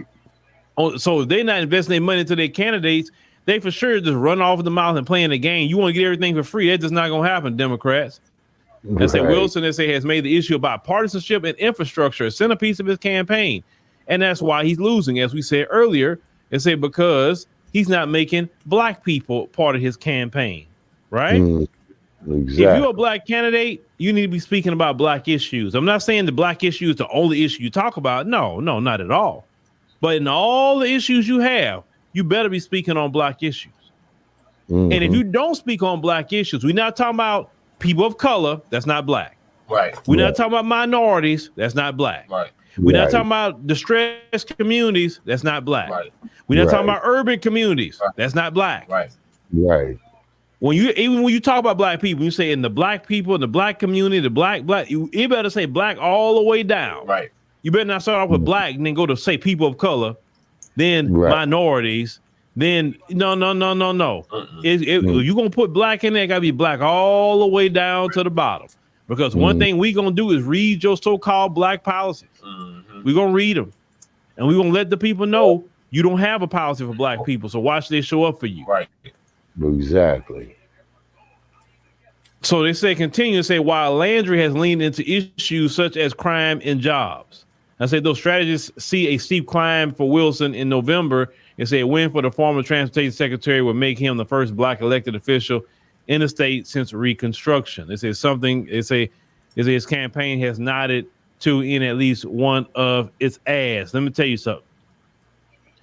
Democrats, you're not going to win telling black people, well, if he wins, he'd be the first black. So what? We've had so many first blacks do things in this country, and they were just only black faces representing left-wing white supremacy. That's it. Do y'all paper them up because they sold us out, right? They do nothing for black people. They'll do for the migrants. They'll do for LGBT. They'll make sure to do for white people. They'll be supporting Ukraine and everything else that's on the agenda except black people. So what's the point of having the first anything if they don't do nothing for black people? Right. Exactly. It just doesn't make sense to me whatsoever. So y'all better quit all that. The first black this, the first black that. Black doesn't mean they care about black people. It's symbolism.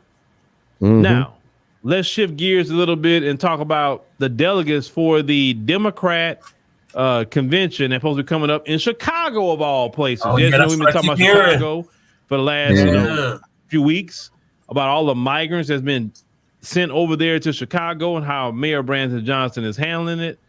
So they say senior officials say the Democratic National Committee are sounding the alarm that the committee is falling short of its own diversity goals.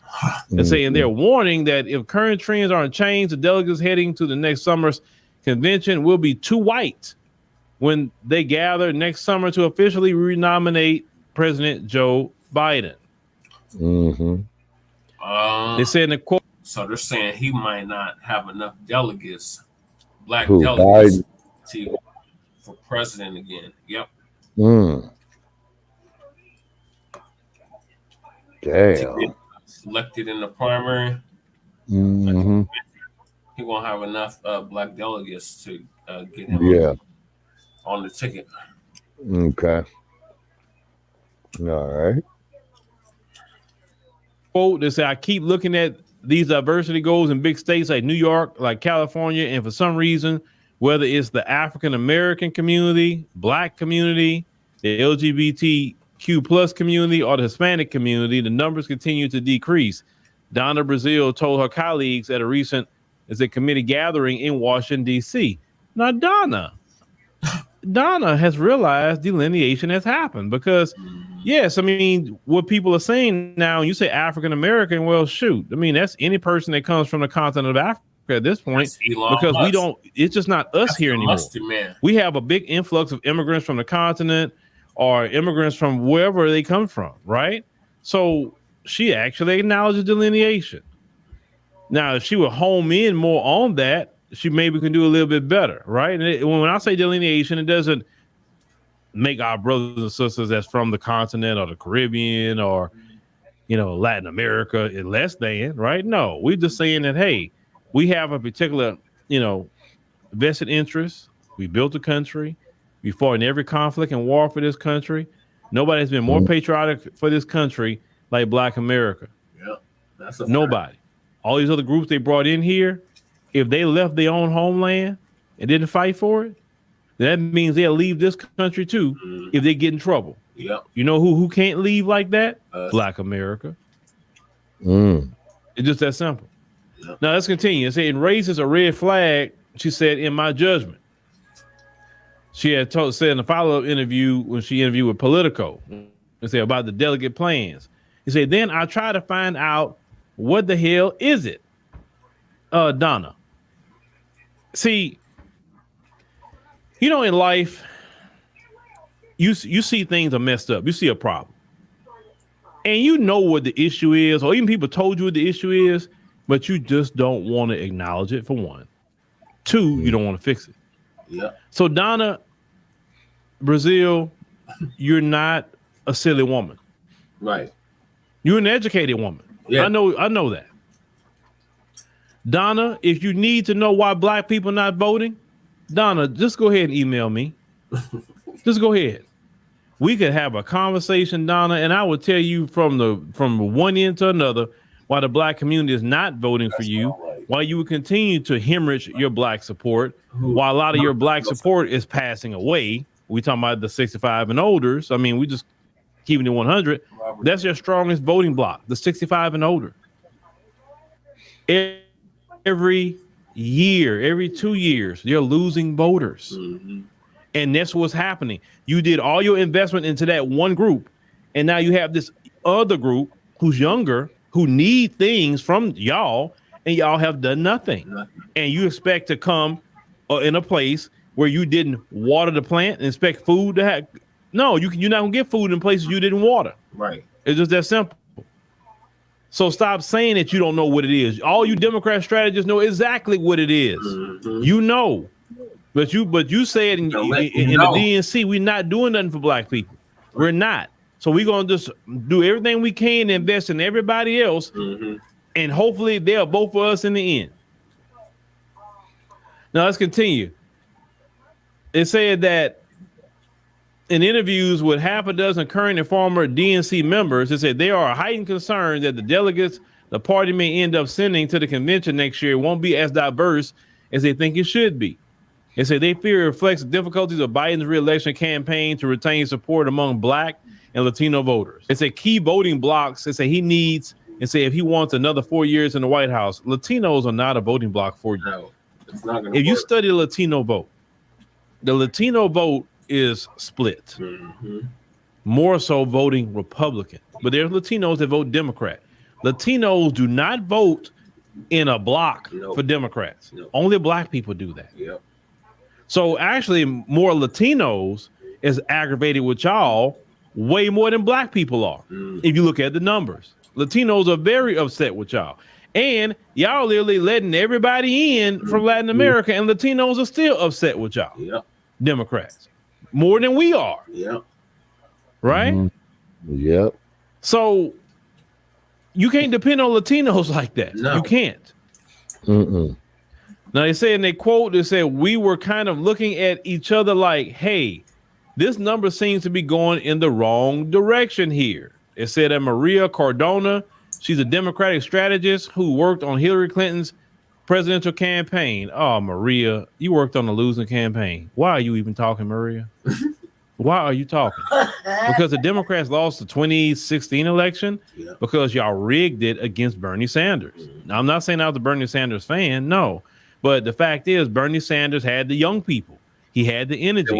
But you Democrats sabotaged it because you wanted Hillary. Just like right now, if you were smart, you'll say, hey, President Biden, look, let's holler. Let's holler for a minute.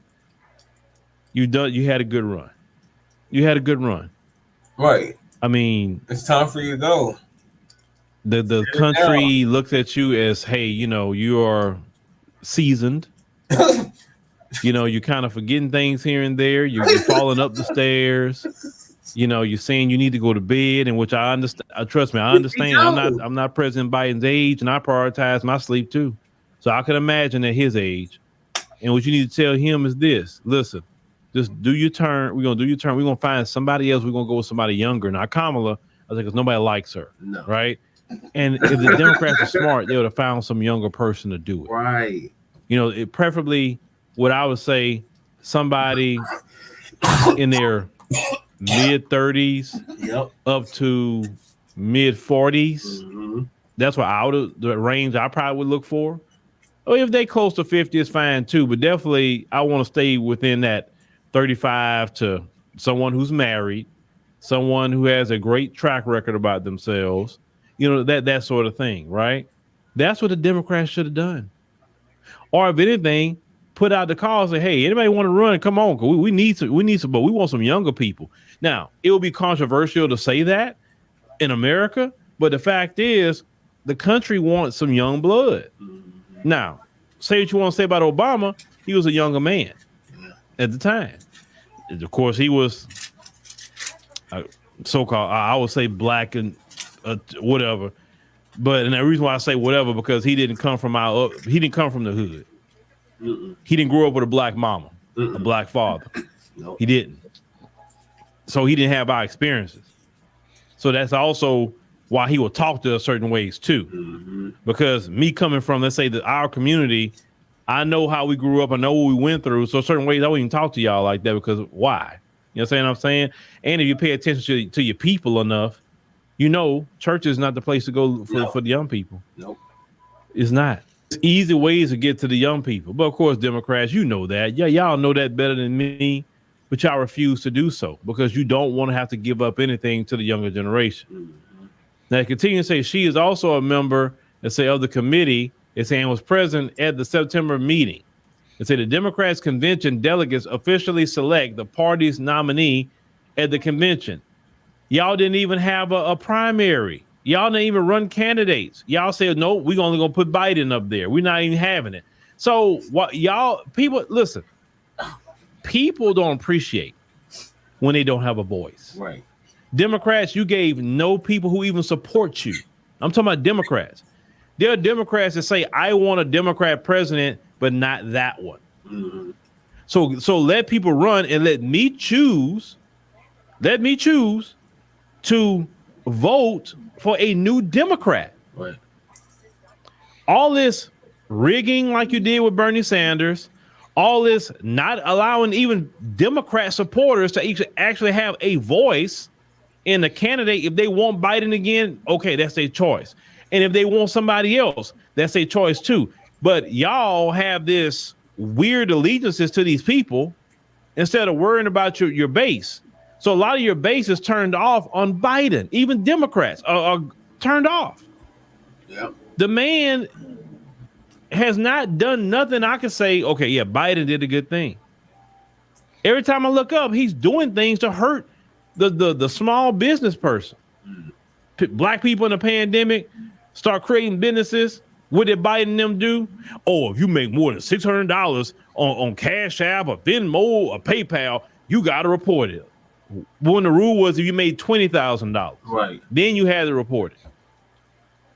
That don't hurt Walmart. That don't hurt Target. Nope. That hurts the little sister that figured something out, single mother that can't get a job, and now she didn't figure out little ways to make some extra money. Mm-hmm. You know what I'm saying? She kept her job. She also made her little side hustle too. Now she probably made $15,000 that year, but Biden, he wants taxes on that. This is what Biden has done, not Trump, but Biden. Yep. Pay attention to the policy. He wants this money invested into the IRS. Caught up with the person going after people. He's not going after Elon Musk. He's gonna go after the smaller people. Mm-hmm. In employing AI with the IRS now. And listen, on a good day, the IRS be making mistakes. Trust me, I've been there. But if you owe them, I had to clear up an issue one time with them. So that's why I'm not a big proponent of them employing AI. I'm not a big proponent of them investing money into them because I see the stuff you go through with them. They're taking everything. You know what I'm saying? Biden did all this. Yeah. Not the Republicans. Nope. So you don't even give people a chance to even get another Democrat if that's what they want. It's about to pass out on us. People are saying, yeah, he gone. We're gonna bid you a fair good night, Shabaka. All right. Yeah. Oh, Not out. there's like 5 minutes left of the video. Yeah. Yeah. I'm about to nod out, man. Oh, man. I was still I'm tired of the Democrats being authoritarian, is what we say. You say democracy with Democrats. You didn't even give people who support Democrats an opportunity to have a voice to choose their own nominee. Yeah. You did it. The Republican side are letting everybody run. They just say, hey, we just going after Trump. Everybody else, you just fall off. They didn't do that. Mm-mm. You don't believe in democracy. Nope. You don't. So stop telling black people to save democracy. Right. Right. Now let's continue. It said the Democrats convention delegates officially select the party's nominee at the convention. In many cases, they are elected by voters during the state primaries or caucuses ahead of the Democratic National Convention. Now say while their work is done largely away from the televised production of nominating at the convention, it said delegates also function as a pipeline, say, for the party to help recruit and maintain relationships with its most active members. Say at a time when Democrats are seeking to showcase their diversity, it say as a calling card and a main point of differentiation with Republicans, say the inability to hit their own diversity metrics could hamper those relationships. It also, it's a insiders worry, could end up being a big embarrassment. It said DNC calculates its diversity goals using a complex formula that accounts for eligible voters from 7 targeted groups: Blacks, Latinos, Asian American, and Pacific Islander, Indigenous Americans, as well as those with disabilities, those who identify as LGBTQ, and young voters classified as 35 and under. Now, using public data, it said like the Census Bureau's American Community Survey, the DNC also factors in individual state party registration figures and how well those party-affiliated voters turn out to vote in primary elections. Say from there, the DNC provides suggested goals for individual state parties to meet. Now, the state Democratic parties, it said, then submit their delegate diversity plans to the DNC for approval. Now, they continue to say, and I quote, they say it seemed like the numbers for this cycle in some states are lower than from the last cycle. Said Cardona, who added the DNC officials are still peeling that onion to get a fuller understanding of how deep the issue is. They say that trepidation is rooted in the mounting evidence that the party's grip on voters of color it enjoyed in recent cycles is weakening, while Biden still enjoys the majority support from Black and Latinos. It said former President Donald Trump is cutting into those margins. He does not have a majority support from Blacks and Latinos. I would say definitely he would have more support from Black people as of right now, and it's cratering.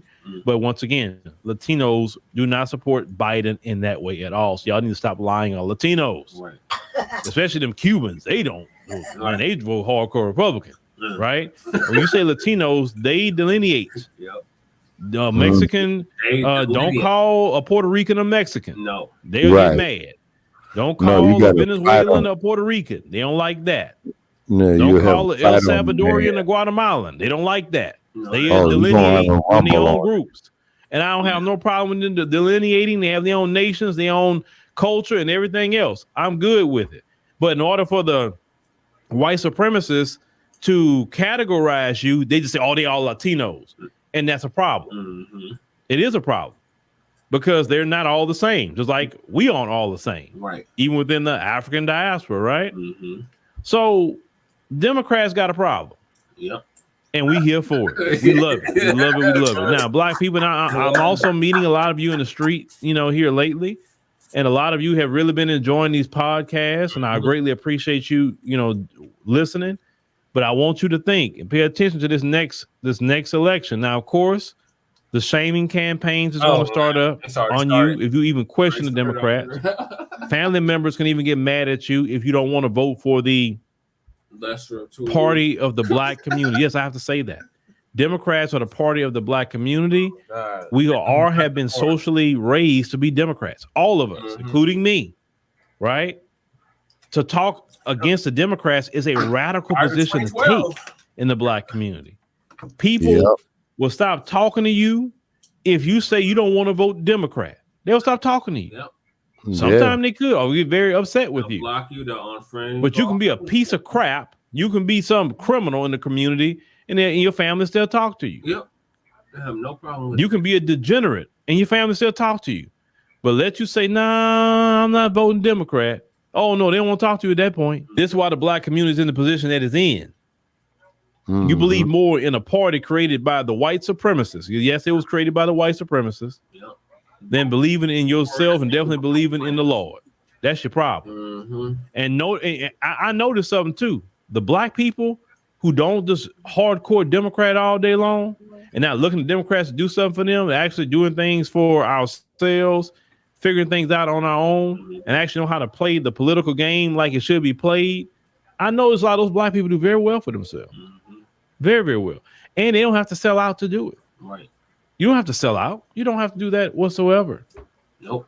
But what I will say is this. They got a long road to go until next November. And I'm telling you, this 2023, ladies and gentlemen, have been passing like this quick. I say, wow, we're almost halfway done with October already. Look how quick it's passing.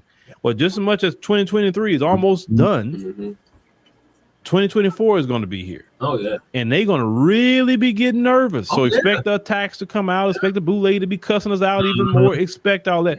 I'm with it. You know me. If they had any of them address me, I'm going to do a podcast on it. Right. Because in break down everything they're saying.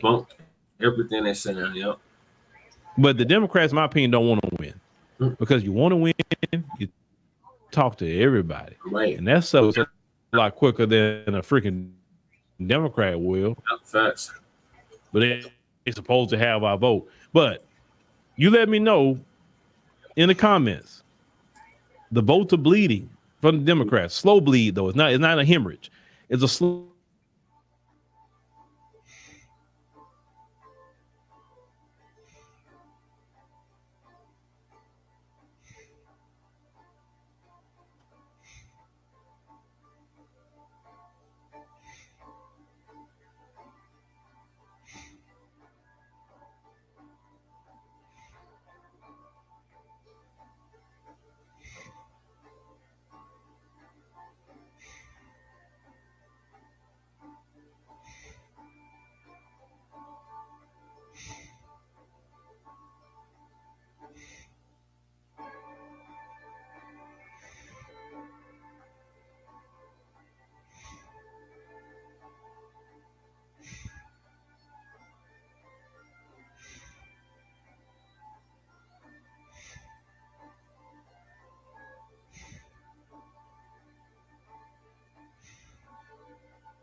All right.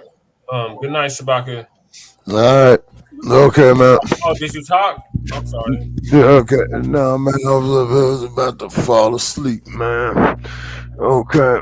No, sorry about that, man. Okay, and I just got to make this trip, man, tomorrow, man, to handle this business, man, and I'll be it for a while. And then I can focus, more on the frontline black news and Shabaka's Black Experience Enhanced. And then also, too, ladies and gentlemen, please Google our past episodes of Shabaka's Black Experience Enhanced. We got 5 years of archives in there and leave us a comment. Go to our like page on Facebook. What's the show going to be about tomorrow? Okay, the show was going to be about tomorrow is these uncertain times of 2024, and it's pretty much open mic. And then, of course, with the recent developments that's happening over there in the Middle East, how this is going to affect the world's economy, the world's military structure, of how all this fanaticism is going to come right the fuck back. You see what I mean? Except the sad part about it now with this fanaticism now, folks, it's all high tech. So we got to really definitely, as a people, keep our guard up on it. So we got to get some think tanks for ourselves. The people who are the experts on the computers and the artificial intelligence. We got to get our experts together on, revitalizing our neighborhoods, community. On our own platforms. and our own platforms on the media. Platforms. We got to get our own. We got to create our own. Yes, sir. And the reason why we need our own platform so we won't be having this monkey wrenches thrown into it, with all these other groups talking about, well, what about this? What about that? Hey, to all the other groups, we might as well tell you the real. Fuck you. We're in a state of emergency. Go hold your own nuts. We can't do it for you no more. We can't. Period. I'm making it plain. Okay, so send in all your hate mail to Shabaka's Black Experience Enhanced. Go to our chat room on Tuesday night. Put all your hate mail right there. We love our critics. You know what I'm saying? We love our hate mail. And what have you, the Piankis, ass scratchers, Joe Gibson, them type of motherfuckers. You know what I mean? So, and then of course, too, ladies and gentlemen, we will take words of encouragement as well, too. So, it's kind of like some unconventional news that we have. But however, these are unconventional times. So I'm going to bid everybody a good night and a safe night from Sin City, Nevada. Okay, Brother Che, I'll be touching bases with you tomorrow, sir. Okay, Shabaka, have a good night. Yes, sir. Some rest. Oh, yeah, indeed. All right, so it's just the two of us. Lady Che, what are your thoughts on the Democratic Party collapsing right before our very eyes? I mean, well, it's just like Uncle Phil said. They're not talking to Black Americans or foundational Black Americans. Not talking about reparations at all. Not even a little bit. They're not talking about anything specifically for Black Americans here. In fact, they're fucking acting like basically they don't exist unless they exist in poll numbers. So that shit right there is enough to say, yeah, no, it's whatever, The fact that the Democrats have been pandering to Black people during election season, that's already ridiculous. And they're not doing anything specifically for. They're not going to, at least under this administration. It doesn't look like they're going to do it in any other administration either. It might give you some symbolism or something like that, but it doesn't seem like they're actively wanting to talk and or even acknowledge the one of the most important things right now for us is reparations. Right. They're not even acknowledging or talking about it. If you look at DeSantis, he's already he's still fucking putting people in jail. Still putting Black men and women in jail, and not allowing them to even have the process of registering to vote, or entrapping them to vote and then putting them in jail. Yep. So that's still going on.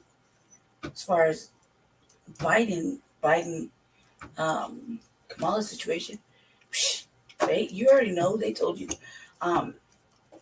You just didn't. You just didn't want to listen. And either way, they're both bad. Everything is both bad. Both systems are bad. Both systems are tired. Both systems neglect foundational Black Americans and have been. Both parties won't acknowledge reparations or consistently talk about it. Both treat Black Americans like they don't exist unless it's polling time, and then they're looking at the numbers. None of them, neither side, will actually go and talk with actual Black people in the community foundational Black Americans in the community. I say that because there's now we gotta delineate and separate some from this and some from that. Still getting neglected. It's not even getting a trickle down crumb effect. It's just all the way blatant disrespect. So yeah,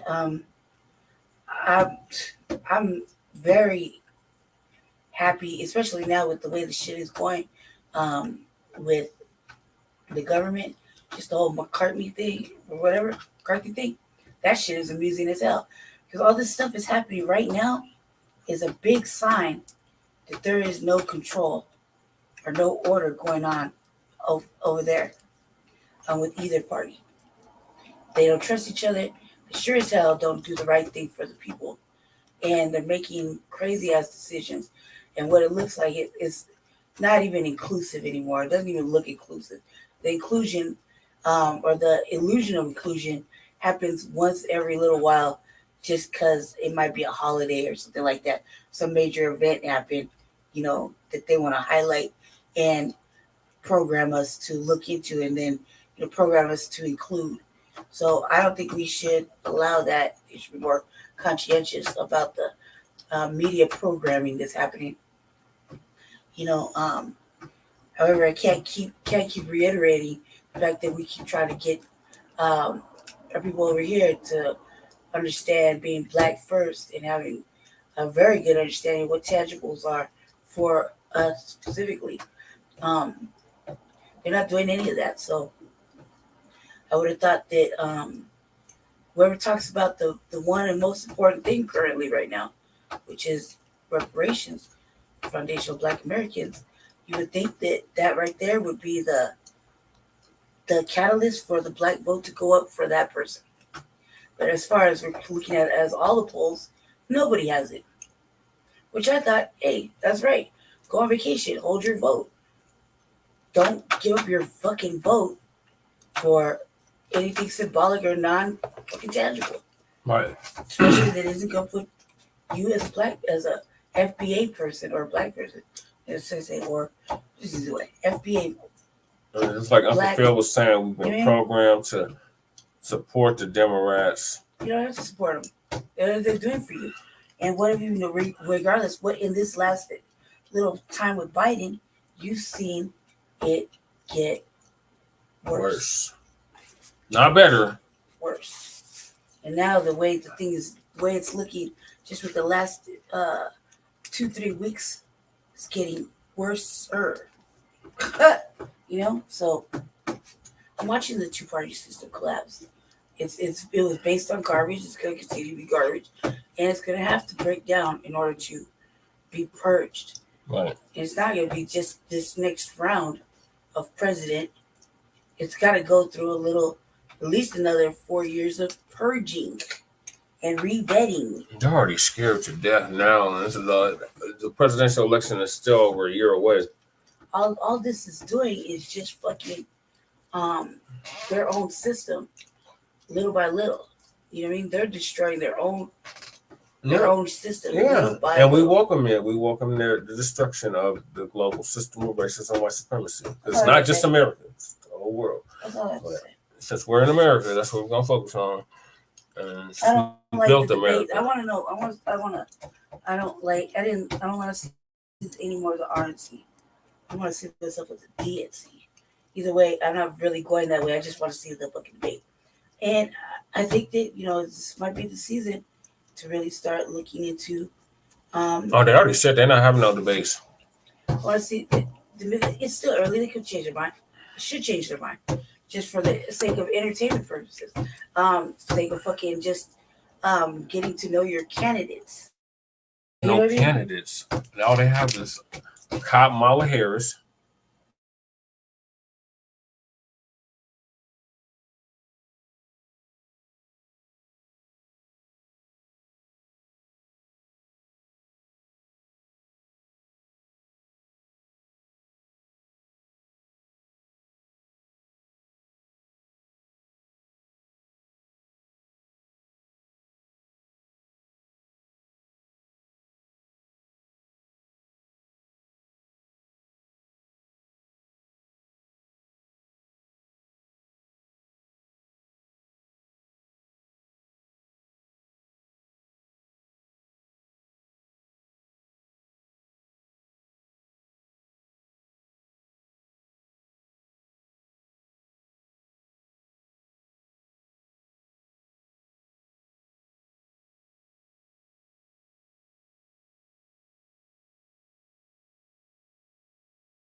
Sorry about that. We got disconnected. What were we talking about before we got disconnected? Oh, the Democrats in desperation mode and on the verge of collapse. The So, Republicans talking about the black vote too. yeah, you got niggas for Trump. No, but the polls. They're saying that the polls are leaning more into Trump, even on our side. It's the polls are basically for Trump are so high on the other side that they're starting to bleed over into the Democratic side, and they're taking votes away from Biden. Well, yeah. Well, that's just right now, she could take a different turn. Either way, the system itself is collapsing right in front of our own eyes. At least that one, I guess that's a good way to look at it, because the Democrats, they're not all in unison. They can't. There's a large contingency of them that cannot stand Sleepy Joe Biden. They don't even like each other in their own House and Senate and Congress, where they got to actually do the work. So you're watching it happen all over across the whole board, and it's about to get really bad. So, when you think about the conflicts that we're over here, we should really just focus. Yeah, it's terrible. Little violin playing, but I'm just saying we should just continue to stay on Rest in power, task. Elijah. Stay on task. You know what I'm saying? Yeah, stay on task, stay focused. Do not get distracted by any of the shit that's going on. Keep applying Continue that to pressure. demand something tangible for your vote. You gotta apply that pressure still. Don't let up, because that's the thing. That's the most consistent thing that we've heard so far, is that we as people are yet to stay consistent. We need to stay consistent, because that's why they get that's why they got that chance to fucking keep wooing us here, wooing us there, or they get us upset for a little while and then throw something else, and we forget to keep the motion going. This is probably like the first time we've actually stayed consistent, because we want something right now. And it's been going on for a minute, so we gotta stay consistent, keep applying that pressure. And once that task force shit, and he said no to fucking cash, or no, then backtrack, not right now, maybe, whatever.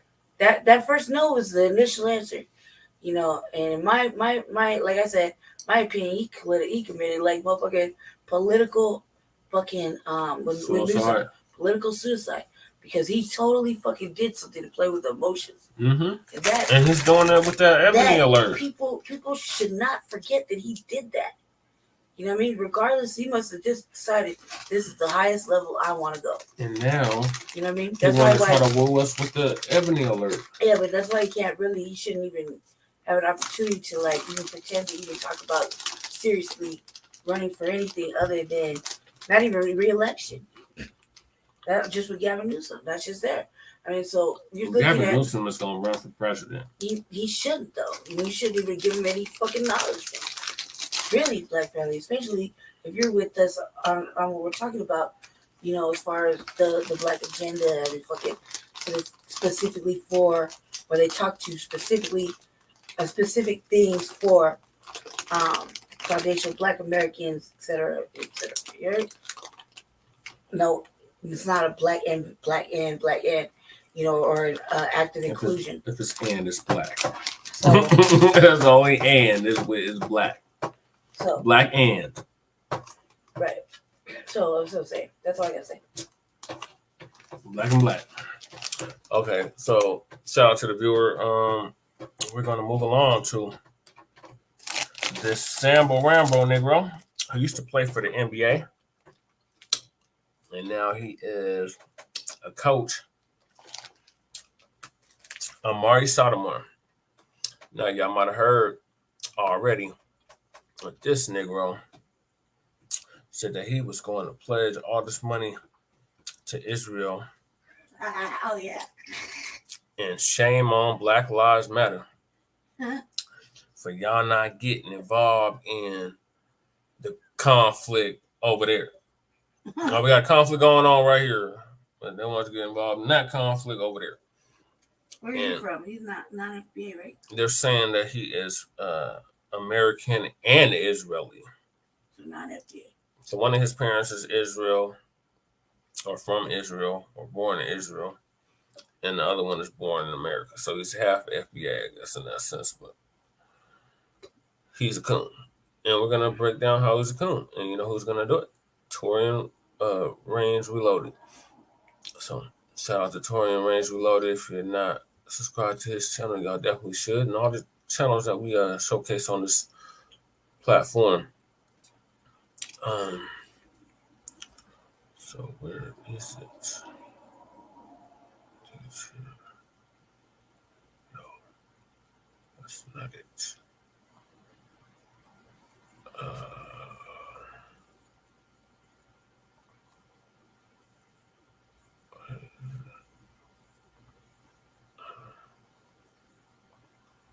Sorry, y'all. We've been having technical difficulties tonight.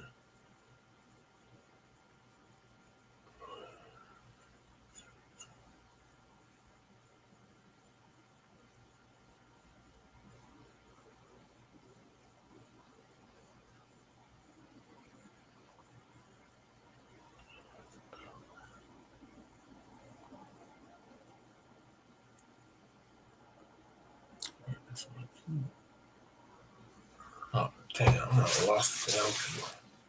All right, we started the computer sharing has been canceled. Let's check this out. All right.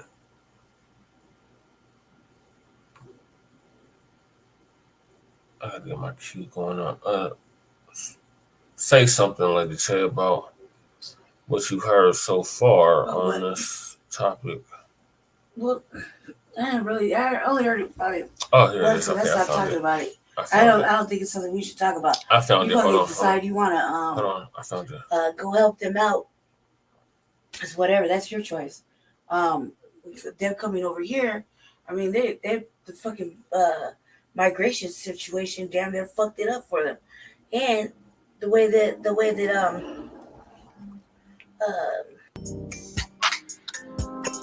it happened over there where I can't even get into it. I just wouldn't fuck with it. It doesn't like that's a problem they got going on. Well, what really are we supposed to do about it? Right. What really can we do about it? Right. We got our own conflict going on here. And from what it looks like, this is another fucking place where we're just bleeding money at, you know, along with Russia or Ukraine. To the Ukraine. So, and really, you saw what happened over there. So these places have been ethnically, like damn near ethnically cleansed of fucking black people anyway, right? Yep. You do have the black Israelites or whatever.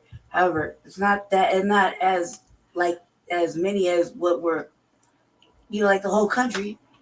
This little group right here. Like, yeah, 29 million of them or something. Something like that. Yeah.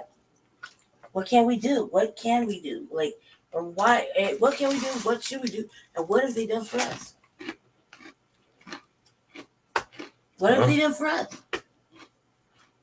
Not a damn thing. Exactly. So there you have it. Amar'e Stoudemire, like the title suggests, lost his damn mind. I didn't put damn in there, but that's what I'm saying right here. Amar'e Stoudemire has lost his flipping mind. Yeah. Because apparently he feels some type of way at black people not supporting what's going on over there. New York. I'm gonna just say over there. Now I'm gonna try to be careful with the words that I say.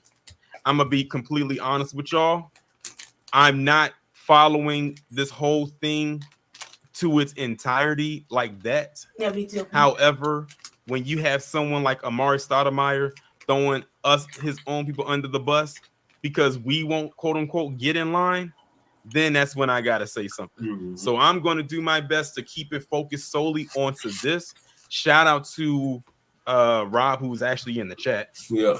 And Kid Gravity, because I know those two right there they have been following this story, this development for the last couple of days now. I would highly suggest you check out their channels if you want to know more or get more information about what's going on over there, because it's definitely a lot. Right. And shout out to Jill B for the $9.99 super sticker. I'm gonna trash you unless you're gonna eat them. So we're gonna play this video. It's only 32 seconds long. I feel like it's longer than that, but I think this video gets right to the point of what Amar'e Stoudemire had to say about Black people not supporting what's going on across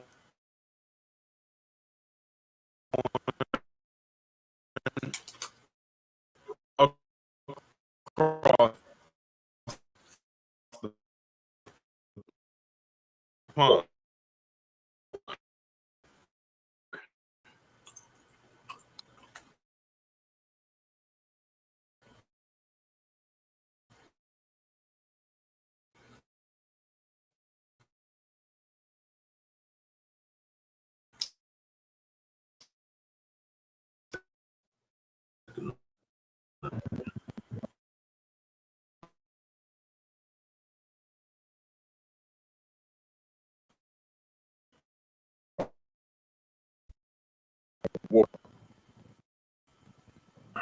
What happened before I say anything? Fuck you. Figure out what. It ain't never been cool to kidnap kids and put them in cages. Okay, Amar'e. So he got on his little soapbox, however big or small that soapbox may be, and he's talking about what's going on overseas and how the situation is over there. And like I said, the news has been talking about it for the last few days. You probably seen them post all kinds of stuff all over.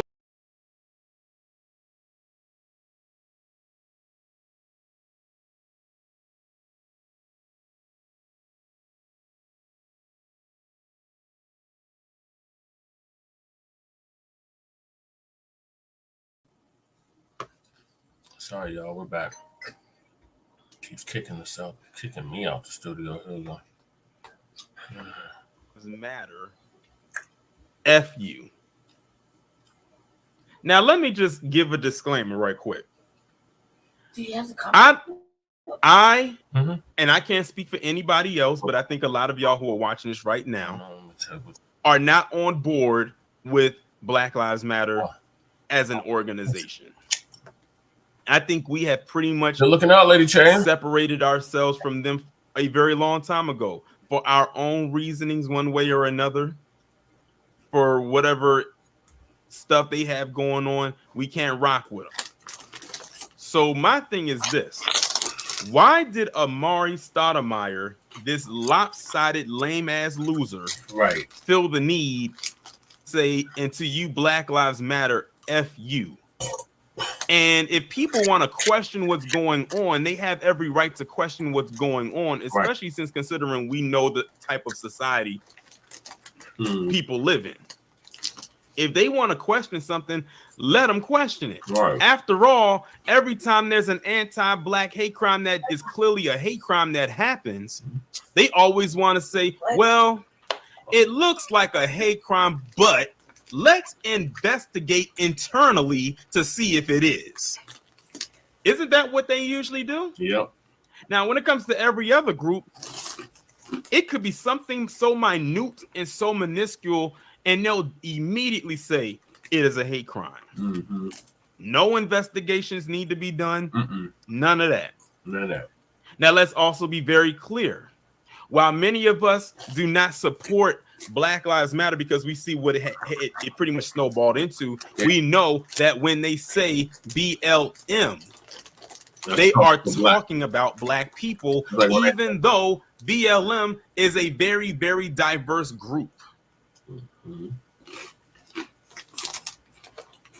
As a matter of fact, I haven't seen Black Lives Matter be completely black since its inception with Trayvon Martin, and that was back in 2012. Right. Whether you look at these marches, these protests, and all types of stuff like that, I don't even know one Black person personally who owns any Black Lives Matter paraphernalia, whether that's a shirt, a banner, a flag, a sign, anything, a pair of sneakers that they designed, a keychain, some earrings, a bumper sticker, a license plate, none of that. But I bet you if you look at some of these other groups, they probably own a shirt, a hat, a keychain, a bumper sticker, a license plate, a sign, a banner, a flag.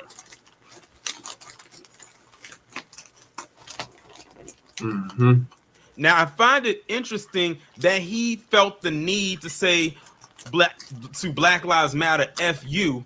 Well, why didn't you say that to any other group? Because guess what, Amar'e, it's not only Black people that's not speaking on this, it's other groups of people as well. Probably even some of the people you have now aligned yourself with may not be speaking on it either. Let's talk about it. Let's talk about this so-called fake outrage. Because that's really, in my opinion, all it is. Let's keep in mind, Amar'e, even though the charges got dropped, you almost got hemmed up a couple years ago for allegedly getting violent with your daughter. Yep. And to my knowledge, it was, for those who decided to defend you, it was other Black people that, like I said, if they decided to defend you, that were coming out to defend you. Where were the people at that you have aligned yourself with now? Where were they at? They were probably ready to throw your ass under the guillotine. Yeah. They probably had no context of what happened, but they were probably ready to get rid of you. Darlene said you didn't know that. Oh, yeah. You didn't hear about that? I talked about that on my channel when it first happened. Yeah, Amar'e Stoudemire allegedly had got very violent with his daughter. I forgot what the reasoning was, but yeah, he did.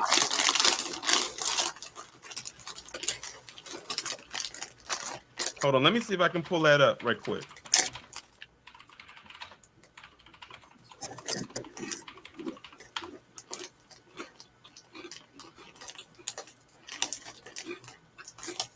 Let me see here. Let me see. What article can I pull up?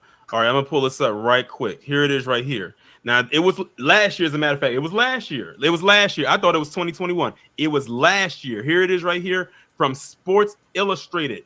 December 18, 2022. Amar'e Stoudemire arrested and accused of punching his daughter. Yep.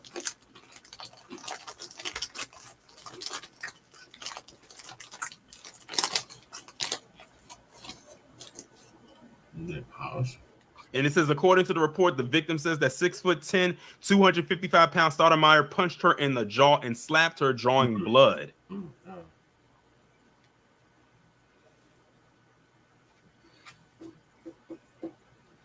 Now, I don't know which daughter it was because it says that he has a 17-year-old daughter and a 14, but I think it was the 17-year-old, the oldest daughter. But yeah, for those of y'all who were unaware, I know Darlene said that she didn't know about it, but there it is right there. Because I remember talking about this. But I believe since then the charges ended up getting dropped as far as I'm concerned. Hold on, I ended up closing out of the window that I wanted to be in. Let me open it back up. But yeah, like Harvey said in his title, Amar'e Stoudemire got a lot of nerve. Right.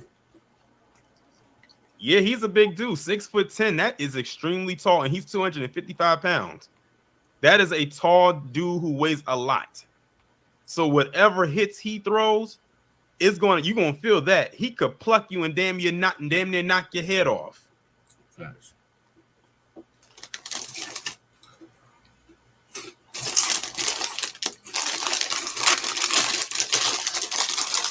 But he said to BLM FU. He specifically said BLM. He might as well have just said Black people. Right. He might as well just went ahead and said Black people FU.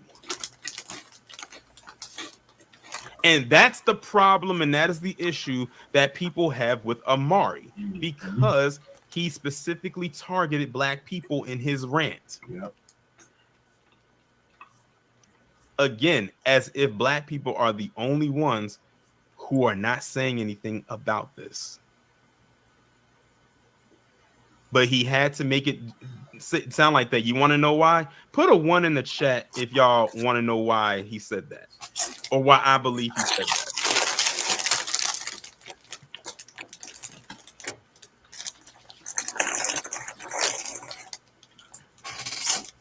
Put a 1 in the chat if y'all want to know why I believe he said that, or why he specifically targeted black people when he said this. It's because, and this is just my theory and my opinion, some of you may feel differently, some of y'all might agree. The reason why I believe Amar'e Stoudemire specifically targeted black people when he said this is because society at large has gone out and said that black people are the most anti-Semitic.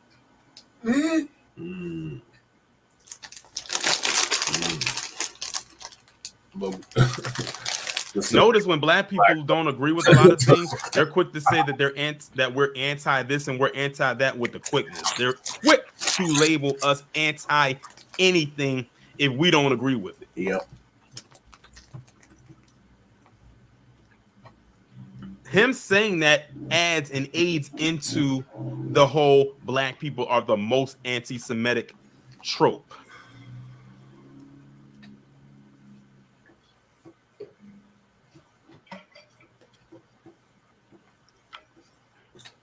Like, really think about it. Like, really think about that. And the thing is, that just kind of formed in my head as I'm letting everything just marinate what he just said in this 32-second clip, especially within the last 10 to 15 seconds. And like Carlton said, you feel for other people going through stuff, but we got our own problems here. Exactly. We are always carrying the water for all these other groups, but when it comes down to it, who's carrying the water for us? Nobody. When do we, as Black Americans in this establishment, catch a damn break? Never. I'll tell you when. Never. So if they feel some type of way that we're not saying anything about what's going on over there, hey, it is what it is. At this point, if this does not, with how people like Amar'e Stoudemire are talking to us, does not make you want to embrace villainy, I do not know what will. Right. We got to deal with the enemy on the outside as well as the enemy from within. Yep.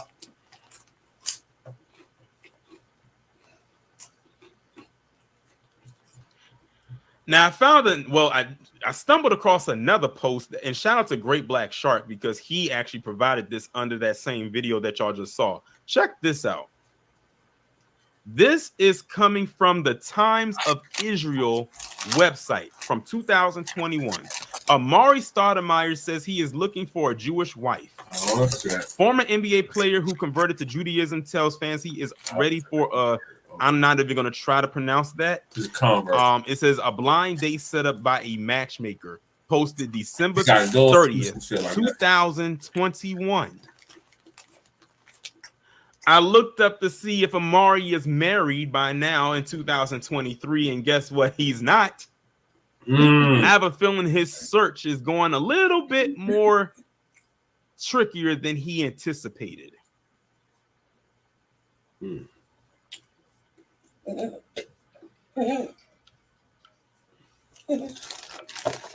interesting because when you look his ass up, it says he's Israeli. Because in case y'all didn't know, you know, like it says right there, he's converted to Judaism. Okay.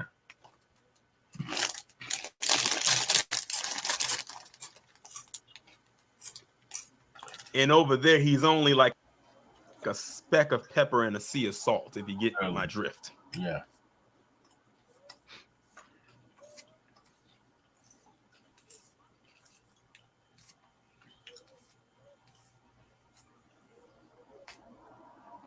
Because when I was like looking up different articles before I got the live started, one of the first things I wanted to do, I wanted to look into the comment section.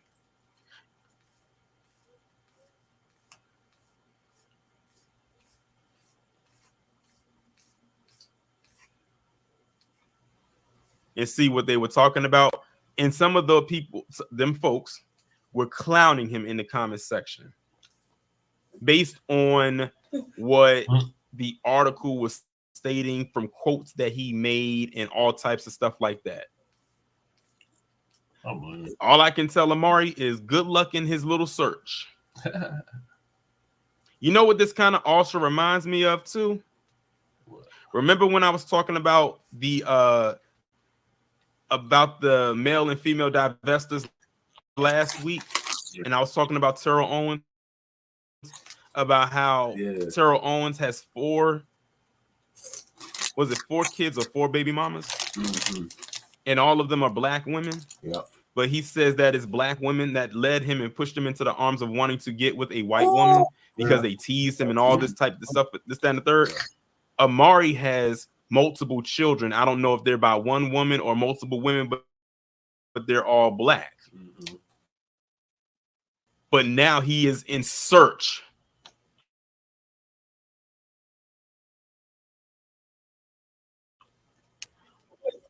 But a PC wife under this banner that he wants to procreate with and start a family. This was in 2021. In 2023, Amar'e Stoudemire is still very much a single man.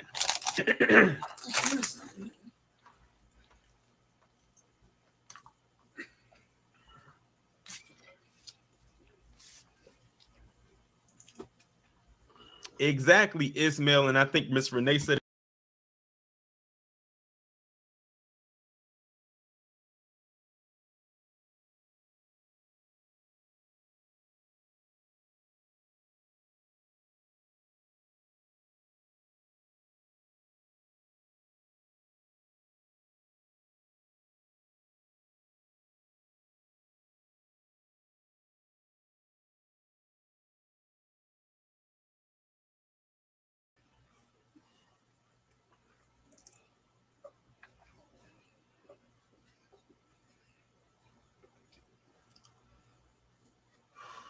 All right, we're back.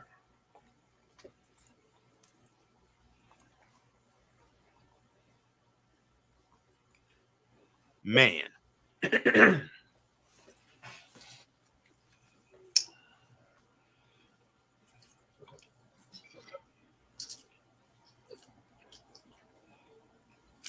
Exactly, Ismail, and I think Miss Renee said it too. A woman under this banner, if she has the title, doesn't have to necessarily be PC. We know he really what he really wants is a PC woman. Rob, you crazy in this chat. He called Amar'e Stoudemire a Passover, bro.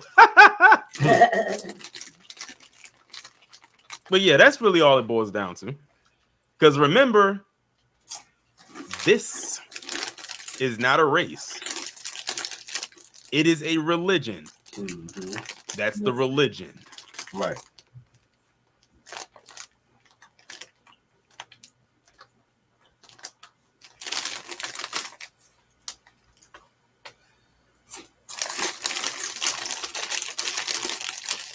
But now I'm going to pull up the article because I want to read in full. Maybe they'll have more of what he said in this article. Coming from Newsweek. That was posted 2 days ago. Ex-NBA player slams Black Lives Matter silence on Israel. Former NBA player Amar'e Stoudemire called out Black Lives Matter, or BLM, following Saturday's attacks in Gaza and Israel. Hamas fired rockets from Gaza into Israel as part of a multifaceted act of aggression conducted via land, air, and sea. Israel carried out strikes on Gaza, which is controlled by Hamas, to the west of Israel, with Israeli Prime Minister Benjamin Netanyahu declaring, "We are at war, not in operation, not in escalation, a war." The Hamas attack was deemed by James Stavridis, a former high-ranking leader within the Northern Atlantic Treaty Organization. as comparable to a 9/11 level event. Due to the scale and number of deaths and injuries, at least 700 people have been killed in Israel and more than 400 in Gaza as of Monday morning, according to the Associated Press. Thousands of others have been wounded on each side. I woke up this morning to some disturbing news out of Israel of Hamas kidnapping children, putting them in cages. Stoudemire said in a video posted on his Instagram page, killing women, killing the elderly, that's just some coward-ish, that's cowardly. And for y'all Black Lives Matters supporters who ain't saying nothing or let me figure out exactly what happened before I say anything, F you. Figure out what? It ain't never been cool to kidnap kids and put them in cages. It ain't never been cool to kill women and elderly. And it's never been, no matter where you're from, what you represent, what tribe you're from, it don't matter. It ain't never been no cool thing. Never been what? Never been nothing nobody supported. What? What the hell is he talking about? We know what that's code speak for. He's mad Black people, particularly Black Americans, aren't showing some kind of solidarity here. And again, like I said a little while ago, Black people are not the only ones that's not saying anything. But he made sure, for clicks and views and attention whoring, I'm going to say BLM because I know that's a trigger for them folks. Yep.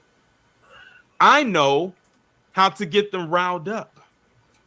Let me just say this, and then I can look like I'm in even more solidarity with you. Because how else do you do it unless you're throwing Black people under the bus? Right. That's like the ultimate cheat code.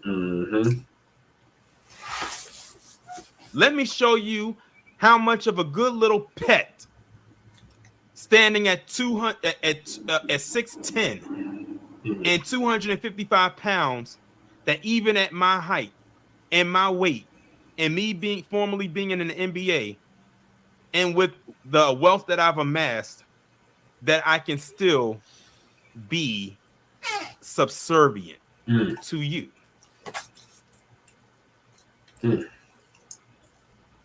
They got this dude on a tall, long ass leash, and he is proud of it.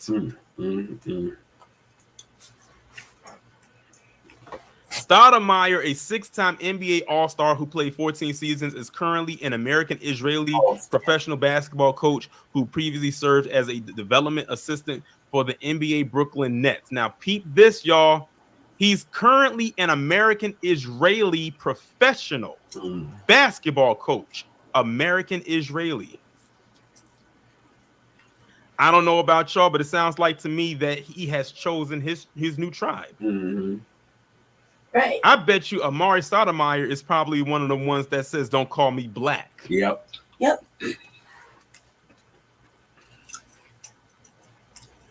Definitely. I wonder how many times he's been called the N-word since he converted.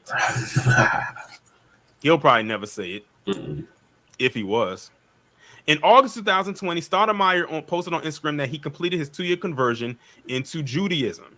He was granted Israeli citizenship in March 2019 while playing professional basketball in Israel. His Hebrew name is Yashafat ben Avraham, identifying with the Hebrew Israelites, African Americans who believe they are connected to the biblical Israelites, which involves the observation of Jewish holidays. And then you're going to hide and put the kids in front of you like a barricade. Stoudemire also said over the weekend, that's some coward-ish. All you politicians who always have something to say on the contrary, I see you. F you. All you Black Lives Matter people who always have something to say and always support everything else and you're quiet now, F you too. Well, guess what, Amar'e?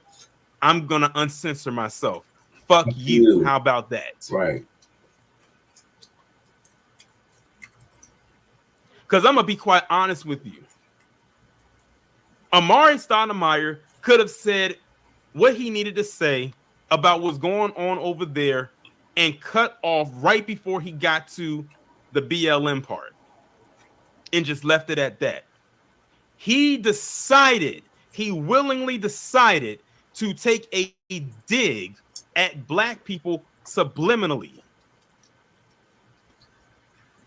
And shout out to Golden Leopard for the $5 super chat.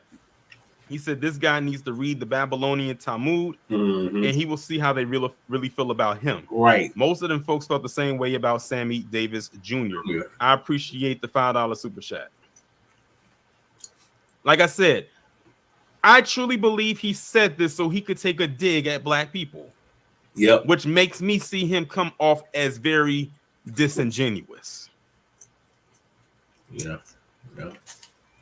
He goes on to say, Israel is the only place in the world where I can go and study, tour, and eat cultured food.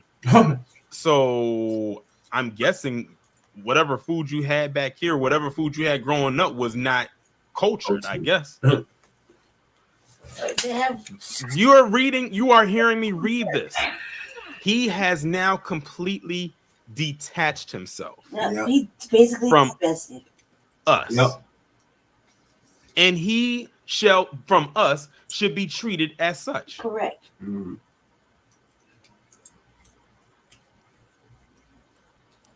Only place in the world some coward-ish dog and all of you supported F you on my mama. We don't respect none of y'all for that. Peace, he said. All this babbling. I don't think you should say I'm my mama because you're not with us. As American and European politicians and diplomats have expressed support for Israel in the conflict it has escalated in Gaza, Iran, and Iraq, have pledged support to Palestinians. The attack translated to protester clashes domestically, including in New York City, where upwards of 1,000 pro-Palestinian demonstrators gathered in Times Square on Sunday. They were met with dozens of Israel supporters who waved Israeli flags, according to multiple reports. Pro-Palestinian supporters were also reportedly present in other cities, including Chicago, Atlanta, and San Francisco. In Atlanta, about 75 people attended the event. The Associated Press wrote calling for an end to U.S. aid in Asia. Don't think I don't see the code speak when they mention Chicago and Atlanta. Right. I know exactly what they mean when they say, especially those two cities. Oh yeah, they always bring Chicago up. That's their go-to. And let's hypothetically say Black Lives Matter was where it was supposed to be. If it was an upright standing organization and black people really, really fucked with them. Right. They still wouldn't have to speak out in support of what's going on over there. Right. Black people are not obligated to speak on anything outside of what's going on with us here. Right. But like I just said, after reading this article, it has proven to me that Amar'e Stoudemire has completely detached himself from us, and that's fine. That way we know how to deal with him from afar. And I really do mean from afar. Yeah.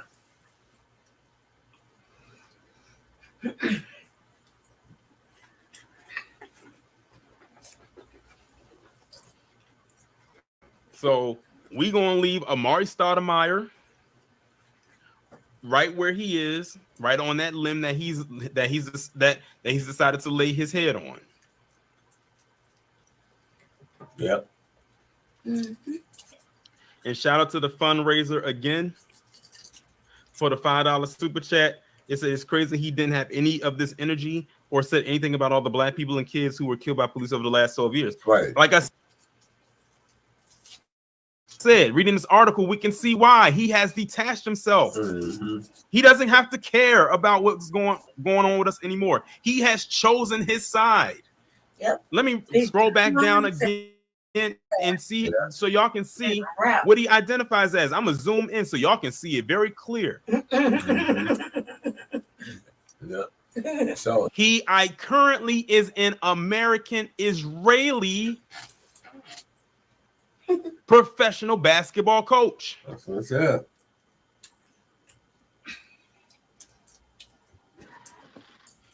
Here in the States or abroad? Abroad. So he's not even in the States? Not anymore. So by that, he doesn't have to care about what's going on with us anymore. Just like, okay, fine. We don't have to care about what you want us to care about. Boom, ball back in your court. See, we can do this tit for tat thing if you want to.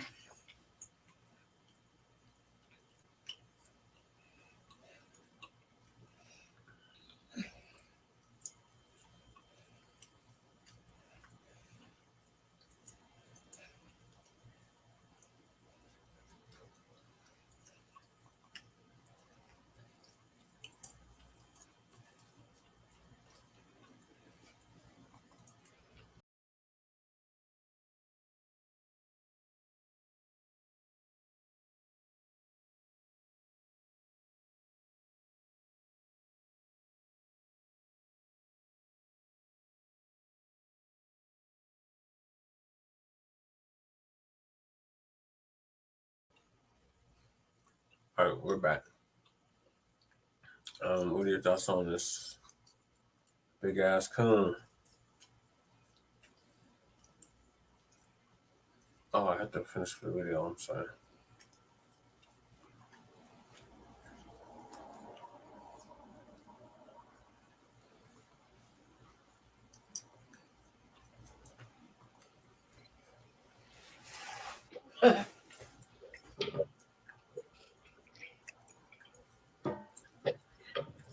So there you go. He has, again, he chose his side. He has chosen his tribe. So now he's going to act as they do, or as far as when it comes to talking about us, anyway.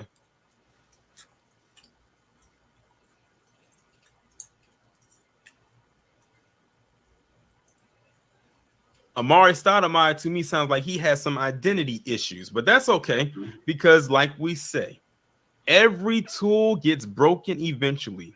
Yep. It doesn't have a long shelf life. So that's completely on him. So I'm gonna briefly talk about, because everybody, like, some people brought up about Floyd Mayweather. Yeah. And what recently happened, what he did, not on the same scale as, nowhere near the same scale as what Amar'e did, but a lot of people had some issue with what he did, and it has a relation there, and that's this right here, and this is coming from the Los Angeles Magazine, where it says exclusive: Floyd Mayweather is sending supplies to Israel via a private jet. It's quoted as, "I stand with Israel against the Hamas terrorists," says the undefeated boxing champion who visited Israel last November. Now, what's interesting is I'm sure that Floyd Mayweather has visited a lot of places. But my question is, what made him put supplies on a private jet I got no control of the show. and send stuff Not out. there? I'm gonna do the thing. The video was almost done, man. What's going on, Great Black Shark and Craig J? And shout out to everybody that's in the chat. It's almost 400 people in. Shout out to everybody that's in here so far. And make sure y'all go ahead and hit the like button. And shout out to VVinny01 for the $50 super sticker. I greatly appreciate it. So I'm going to read this article and see, maybe we can find out what supplies he sent over there. Let me give a disclaimer. This is Floyd's money. He could send whatever he wants to anywhere he wants in the world. I am not pocket watching this man at all, but I can't speak for everybody else. That's my disclaimer. Floyd Mayweather is putting his money where his mouth is, and heart is in the rapidly escalating war in Israel. Hours after the undefeated boxing champion expressed support for Israel on social media Monday, Los Angeles exclusively learned that Mayweather is sending his private jet, Air Mayweather, to the Middle Eastern country to deliver food and other supplies, including bulletproof vests for Israeli Defense Force soldiers. I want y'all to keep this in mind, y'all, that the next time something happens here in the establishment that affects Black people on a collective level to remember what it is I'm reading involving Floyd Mayweather. That fucking shit. Man. Just throwing that out That's there. a perfect segue. A rep for the professional fighter tells Los Angeles that the jet is being loaded for the flight this week and is expected to arrive this weekend with equipment that will be handed out personally by his pilots. AJ Ramey, Chris Javier, Sam Kniskern, and Freeman Blakeney, a roster featuring U.S. Army and U.S. Air Force veterans. Mayweather, who visited Israel last November, wrote in an Instagram post Monday that he supports the embattled nation and shared photos from his 2022 trip. He goes on to say, I stand with Israel against the Hamas terrorists. Hamas do not represent the people of Palestine, but are a terrorist group that are attacking innocent lives. I stand for all humans and wish for the safe return of all Americans and Israelis and any human that were kidnapped as hostages during these horrific war crimes. This is not a time for politics. This is a time for safety. First and foremost, God bless America, God bless Israel, and God bless humankind. And shout out to the fundraiser again for the $5 super chat. He said, mind you, this is the same person who not too long ago said we should look out for Black people and help each other. Thank you for the super chat. Wow. Mayweather is far from the only American celebrity to express support for Israel in the deadly conflict with the Hamas-led government of the Gaza Strip. Pop icon Madonna posted horrific footage on her social media accounts of Israelis being taken hostage in a surprise attack Saturday. What is happening in Israel is devastating, she wrote. Watching all those families and especially children being hurted, assaulted, and murdered in the streets is heartbreaking. My heart goes out to Israel, she continued. This tragic attack will only cause more suffering for everyone. And shout out to Queen Nile for the $20 super chat. I appreciate it. My heart goes out to Israel. She continued. Oh, I already read that part. Natalie Portman, Andy Cohen, Jamie Lee Curtis, Deborah Messing, Amy Schumer, Sarah Silverman, Kris Jenner, and Mark Hamill are also among the celebrities taking a public stand in support of Israel, as is California Governor Gavin Newsom. Wow. Look at all that support, y'all. Wow. Wow. Look at all that support. Wow. How dare we, as foundational Black Americans, demand reparations? How dare we? Right. Man, kids be going, wow. I'm done. But you want to know what's very interesting, though? Speaking of reparations, and I was going to save this for Friday, but you know what? Since I bought it up, and it is recent, while everyone else is getting theirs and they're getting aid and getting support, guess who's going to their grave not getting theirs? This man right here. Yep. Here we go. Hughes Van Ellis. Who heard about Hughes Van Ellis? Right here, we did the whole story on him, and we met him a year ago.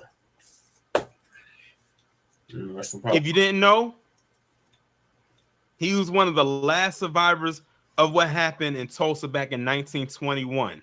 Recently passed at the age of 102. Yep. Something that happened here on American soil.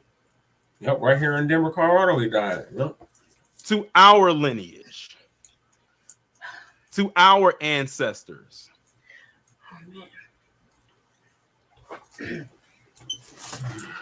Post chattel slavery.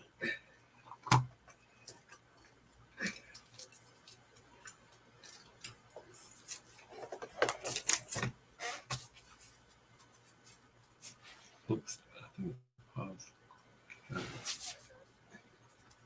This man was only 2 years old when that happened. He was only 4 or 5 months, Jordan. And he had to go to his grave fighting to get restitution, not only for himself, but before his family, his children, his grandchildren, his great-grandchildren.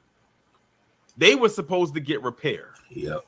They were supposed to get funding. That's right. They were supposed to get support. They were supposed to get aid. Yep. All that. Did they get it? Nope. No. They probably got a little memorial, a little plaque, That's all. a little sign that talks about what was there all those years ago. Like that means a fucking thing. Exactly. To a price of tea in China. Right. That shit was crazy. But they want to sit up here and talk about humanity and morality.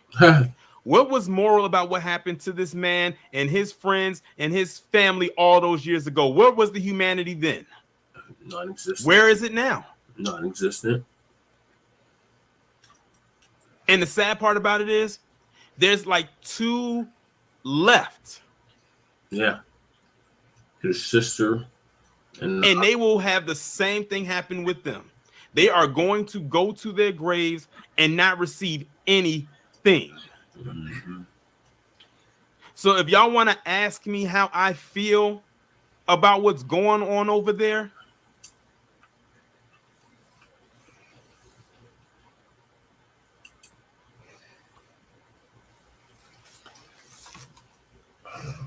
I think that's it. I think they ended it like that. 97. V Vinny O that came through. Shout out to everybody who donated. Shout out to DSB, Drummer Boy. Okay, this is the closing. Thank you, Torian. What are your thoughts on Amar'e, Stoudemire, and Floyd Mayweather? It's ridiculous. Floyd Mayweather, that's even worse. It's even worse. Even worse. That's really what I'd say. Divested, and not only that, but you're not even interested in your own people here. To Floyd Mayweather. Mm-hmm.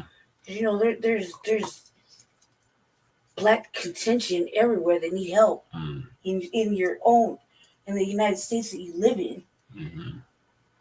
Well, how you get some bulletproof vests? Let's talk about that part. And how the fuck are the pilots able to fly in and out, back and forth from this country to that country? Either the military or the police.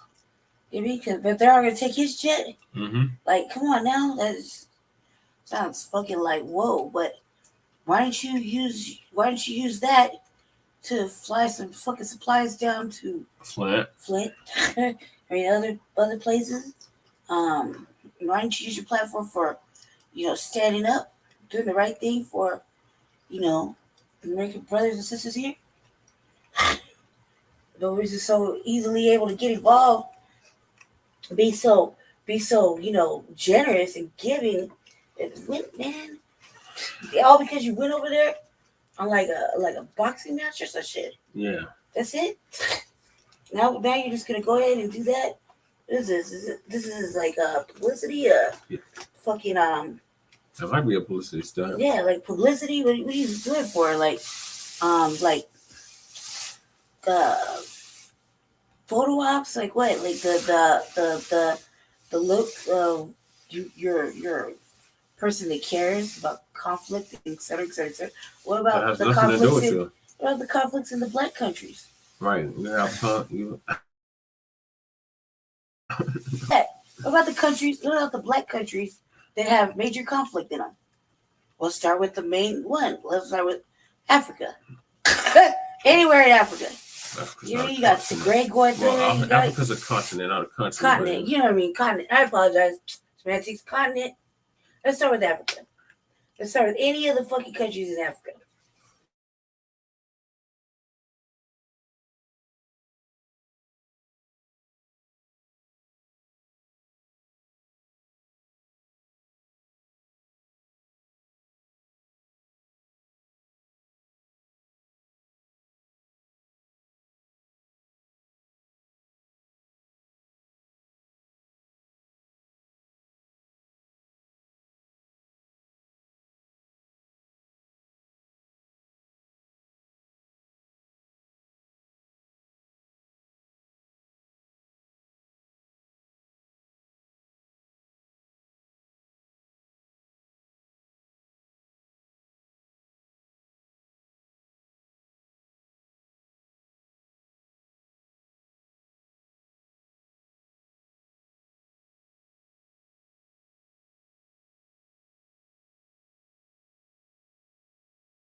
All right, we're back.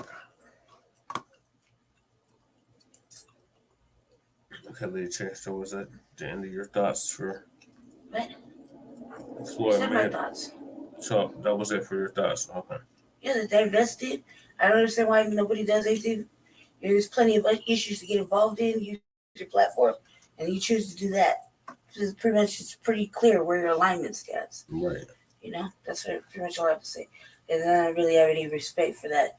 And yeah, so what is the optics of this? Did you show you care? Okay, but do you care about the motherfuckers that live in the United States? No. Anybody in the United States?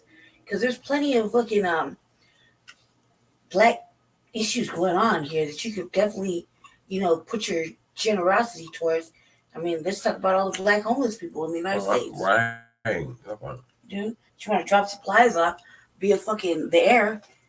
You want to use your motherfucking pilot's license or your fucking jet. I mean, why don't you drop off some fucking necessities? Right. Fly over, just hit them up with a box of, shit that black people need. Yeah, send it on drones. You know what I mean? Real shit. And since you want to feel like being generous and shit, Send your private jet and drop drones. You just do fucking parachute drops of fucking crates. Because God forbid they have coats or blankets or fucking pillows or anything, or they're sleeping outside in the motherfucking wilderness of the urban city. In the cold. In the cold, while everybody else gets fucking tangibles. I mean, just say, like, you don't want to use your platform for that, right? Nobody wants to use their platform for their fucking own states that they live in, that have fed them, gave them the money too, that made them this money, Think about it like that. The United States made him that money, right? Yeah. For the most part. Yep. So it's just that you're gonna spend your generous money giving, or made, you've been so lucky, that you had a strong fucking career to the United States, and the people in the States anyway, helped you get that. Helped you make your dream come true. Yep. But you're gonna take your generous platform and go ship it off to a situation over there, but not take care of over here where you live. Yeah. Sounds ass to me. Who's not with us. No. Yeah, Delegates. I don't really care what anybody does with their money. It just makes sense. Right. Yeah. So I agree with everything Lady Chase said. Kissing ass for the military or what? Like, do you not know what they do to black people in there too? No. Like black men and shit. Like probably a damn Christian with the military and how they've treated black soldiers. Yeah. Still to this motherfucking day. Yeah. But he's probably nobody thinks about that, right? Because he's probably a Christian, and he keeps thinking that the Israel that they're in conflict with right now is the same Israel of 2,000 years ago or however time ago. And it's like, no. And we're not going to support Israel. No. Israel, that is a legal occupation of somebody else's land. It's just like America is the legal occupation of somebody else's land. So no, we're not rocking with Israel. Anything that Israel has to say or do. So no, nigga, fuck you.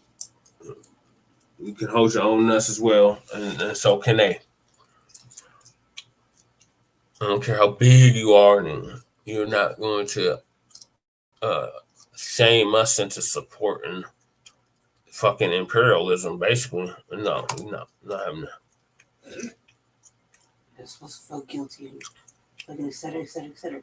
But I don't think that a religious countries feel guilty about what the fuck is going on with us over here. No. They need all the fucking help and support, right? Well, they love to use us for our numerical value and then abandon us during our time in the end, like the Democratic Party. All right, so I'm gonna move us along. The next topic is bad salami, or fabric aroma salami. Roman noodles, as Torian calls them, runs into likely opposition. This is the same one I said. there's no such thing as racist or white supremacy, or America is not a racist country, like Tim Scott. America is not a racist country. Yeah, you're seeing it truly is. You tether anchored baby, you bad salami. So we're gonna play this from Torian Range Reloaded again. This time we're going in on bad salami.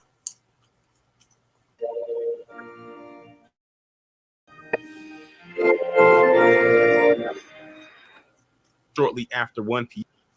I'm gonna do first is because it's actually more video based than anything, but I want to go over the article first before we get into the actual video. So this article right here that I'm gonna read from, that's coming from Insider, it was posted yesterday, October 7th at 11 p.m. So it's not even a whole day old.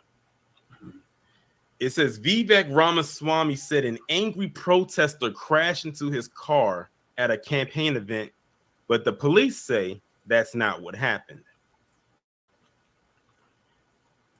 Vivek Ramaswamy's campaign says at least 2 protesters upset about the Republican presidential candidate's remark in opposition to aid for Ukraine purposely rammed his car in Iowa in retaliation on Thursday. But police say there's no evidence to support the claim the crash was intentional. So even the police are getting on code against them and saying that's not the reason why your car was damaged. And don't worry, when y'all see the video, you'll see the damage that was done to the car. So for hypothetical reasons, it could be that they were mad at him for what he said about aid to Ukraine. And they could have most likely did it, but the cops are saying, nah, that's not what happened. Keep in mind, y'all, these are the same people who whose asses he kisses all the time. Keep that in mind as we go forward with this. The police account of the crash in the central Iowa city of Grinnell sharply diverged from the story told earlier by Ramaswamy's campaign, which contended that protesters yelled and swore at the candidate before at least one of them jumped into a vehicle, rammed his empty campaign car, and sped off. The campaign said no one was injured and that a police report was filed. Representatives for Ramaswamy's campaign did not immediately respond to a request for comment from Insider. Police say they were dispatched to a coffee shop in the city shortly after 1 p.m. for a report of property damage. While there, they contacted a 22-year-old woman who reported that she had just eaten lunch at a nearby deli and was backing her car out of her parking spot when she accidentally struck a Ford Expedition that was across the street. Now, I got to ask y'all a question. Do y'all believe this woman's story of her backing out of this deli and accidentally hitting that car? No. Or do you think she intentionally meant to do that? Definitely intentional. Put a 1 in the chat if you believe her story that she's telling, or put a 2 if you think she meant to hit that car. 2. 2. Actually, 2.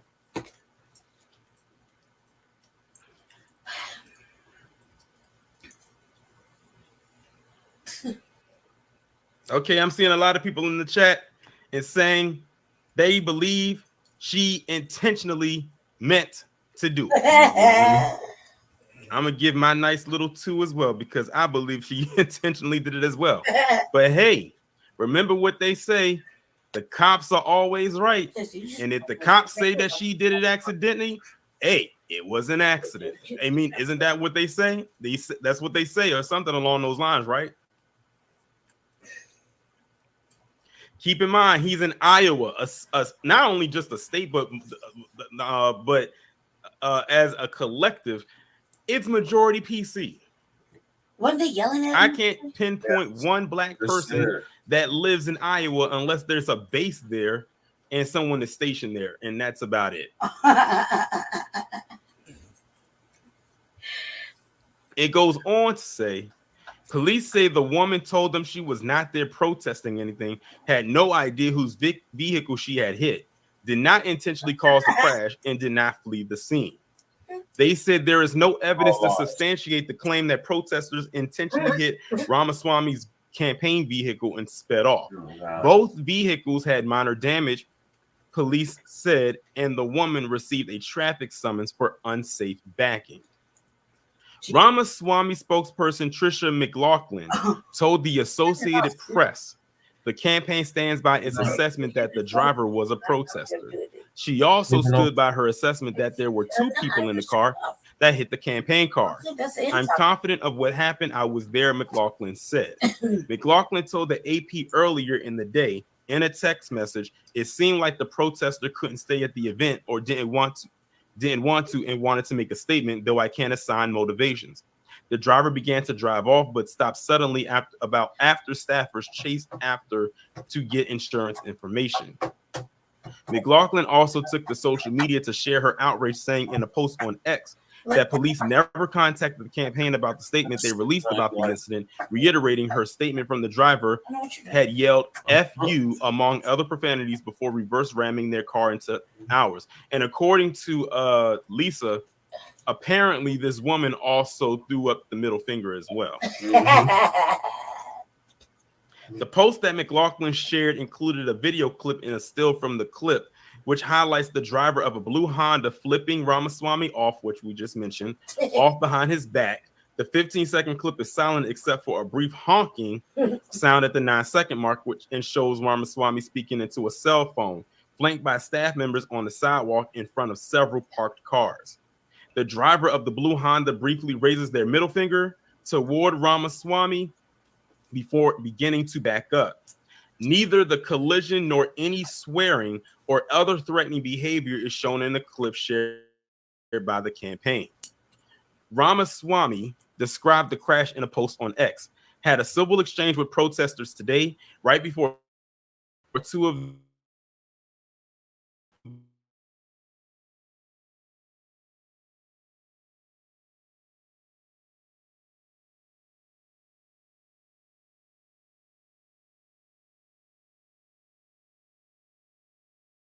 them got into their car and rammed it into our street.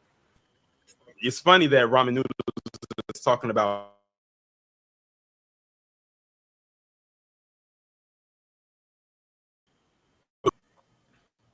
Ramen Noodles later sent out a fundraising email with details of the crash, asking supporters to stand for free speech and help out his campaign. The social post caught the attention of Ramen Noodles critics and sympathizers alike, with some claiming the incident was violent election interference, like 3 weeks ago, while others question how intentional the crash could have been, given the limited damage to Ramaswamy's vehicle. If I was intentionally ramming my car into another car, I think I will leave behind more than some paint and light scratches,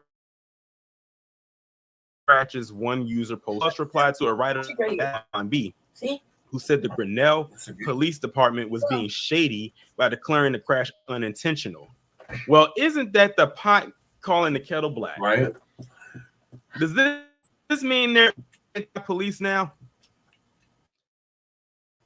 Musk, who previously declared his support of Ramaswamy, called the incident very odd. A woman in Grinnell with the same name as the driver did not immediately respond to a message sent Thursday evening by the Associated Press seeking comment. Ramen Noodle, a 38-year-old biotech entrepreneur and the author of Woke Inc., was in Grinnell for a scheduled interview with Des Moines, local CBS News affiliate, before heading to Des Moines to host a fall-themed family campaign event. Campaign aides said Ramaswamy planned to go ahead with the event. The candidate travels with private security, but aides declined to elaborate. He does not have a Secret Service detail, and why would he? He's not present. Grinnell, a small city east of Des Moines, is home to Grinnell College, a small liberal arts school with an enrollment of about 1,700 in Post-Sheik County. I'm not sure that's how you pronounce it. Ramaswamy is not the first candidate whose car who was hit campaigning this election season. In July, Ron the Snowflake was involved in a multi-car accident near Chattanooga, Tennessee, en route to a campaign event. The Florida governor was uninjured when traffic on Interstate 75 slowed quickly during busy morning drive time, causing a chain reaction of state whooped his ass, got back in, fucking smashed his shit. So that right there is the entire article. Excuse me. That is the entire article right there from Insider. And I had almost forgot about that incident that involved the snowflake back in July.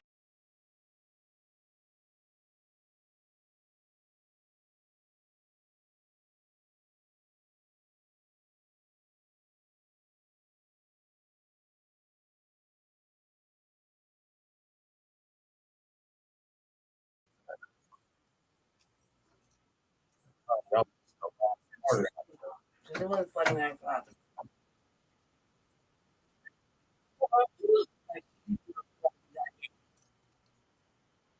thought. But this is from 2 days ago. It's coming from KCCI, and it's gonna give some more information about the incident itself. In Tennessee. This is matter, Torian. This dude right here, this motherfucking. It matters because he's having to eat his words. His mom kept saying, like, I don't even know why he gets to run. He's not leaving fucking hatred. Shouldn't be eligible to run. Ask the Republican like Party. Non-consequential. He's not going nowhere. He'll fucking drop out, right? Before anything really starts to crack off. Any of them going anywhere? He's not going anywhere. I'm serious. So this is pointless, non-fucking productive ass fucking moments. It happened to him. Like, did he hurt himself? No, he's out the car. So it don't even matter. I guess Torian's pulling the video up. Sorry, y'all. I didn't even realize I didn't even share the screen. My bad, y'all. Let me rewind it back. I didn't even realize I didn't share the video screen. Good thing I was looking at the chat. Only on KCCI, a campaign vehicle was hit when Republican presidential candidate Vivek Ramaswamy stopped in Grinnell. He was in Grinnell to talk with chief political reporter Amanda Rooker and a panel of Iowa voters for our Coffee with the Candidates series. Yeah, the accident, what happened before and after, now circulating on Twitter. Amanda joins us. What happened and how? Well, Ben, Stacey, Vivek Ramaswamy had just arrived and a line of protesters holding signs were outside waiting for him. Ramaswamy got out of the car. He was on the phone. He was walking over when another car hit one of his campaign vehicles. Now, we shot the video right after the collision. You can see it right there. Grinnell police say a 22-year-old from Grinnell was driving that blue Civic that you see there. Police say the driver was backing out of a parking spot and, quote, accidentally bumped into the Ramaswamy campaign vehicle. We've zoomed in here so you can see the damage to that car, just some scratches to the back bumper. Now, the campaign sent us this video. It appears to show the driver flipping off Ramaswamy before the collision. You can see that moment just before there. And police say the campaign and the driver told officers that the accident was not intentional. The driver was charged with, quote, unsafe backing. Now, after this, the campaign sent us a statement saying Vivek will, quote, always stand for free speech and the right to peaceful protest. But when protesters cross the line and escalate to physical, intentional or otherwise, that is un-American and unacceptable, end quote. The campaign told us they don't know whether the accident was intentional, but they don't plan to press charges. Now, after the collision, Ramaswamy did engage with that group of protesters who were upset about some of his past comments on transgender Americans, some of his stances on the war in Ukraine, among other things. Ramaswamy talked to them both before and after our roundtable discussion with him. Our Coffee with the Candidates discussion with Ramaswamy airs next week. All right, so y'all just heard that right there, and that's the report. And it's funny because they actually did mention about his conversation with these protesters, and I actually did find the video of that, and we're gonna play that soon. So that was the report right there. And like the article stated previously, that little scratch right there, you would think if somebody backed out or backed into you and hit you kind of hard, it would do a little bit more damage than that. Right. It didn't even look like it left like a dent into the back of the car. Like the bumper would be kind of like off a little bit or whatnot, or what have you. But it's interesting, and yeah, look at him right here on the phone, looking like a whole Karen on the phone, right quick. Right, cupping it like that. Yeah, right? and there it is. 225 girl said it right there in the chat. Let the person who did that would have been black. They would have been all over. You know she did it on purpose. Exactly, DJ. It was almost like a tap. Yeah. Because when I look at this so-called damage, let's scroll it back a little bit. There it is, right there. That's the damage. It's kind of blurry. Yeah, but that's the damage right there in this highlighted circle right here. Where she was parked, she knew is the damage that was done. Look at intentional. Yeah. Especially she flipping them up.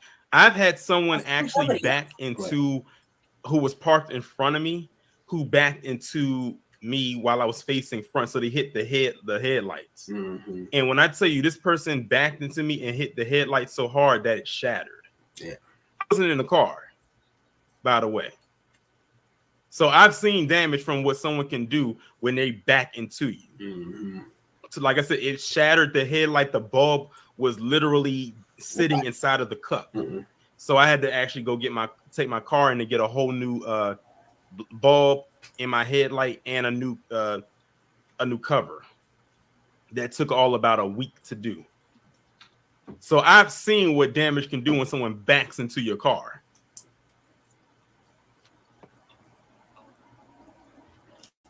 And besides, if you so believe that this is actually from a protester that did this to your car, then where are the cameras at? Right. That's your proof right there. Where's anybody at his shit anyway? Right. It looks so empty there. Yeah. He's really empty. But that was the news clip. Now what I'm going to do is I'm going to play. Now this right here, what I'm about to play for y'all, is coming from Fox News. Yes, I know. It's coming from Fox News. Yeah. Yeah.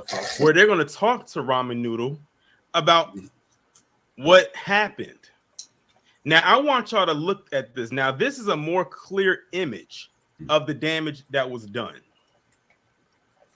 So as y'all can see, it's more clear to his vehicle. What's going on, Tamika? This is a more clear image compared to the news clip. So you can see it very, very clear about what happened. Deidre said, must we watch Fox? Look, I know, listen, I don't want to watch it any more than you do, but I want to see what nonsense he's going to say as it pertains to this. Right. And something tells me this is the only place I will be able to find it. Right. Because when I typed in, all I had to do in the YouTube is I just typed in Vivek Ramaswamy car, and a whole bunch of different news came up. This was one of them. Yeah. Don't worry, I sped it up. That way we don't have to listen to it in the regular motion. So we can get through it rather quickly. Okay. But I'm just curious though of what he has to say. This would be my first time seeing. It'd be my first time seeing any of this stuff, to be quite honest with you. News alert: just moments ago, Republican presidential candidate Vivek Ramaswamy was the victim of a hit and run by crazy left-wing protesters. Oh God! Oh.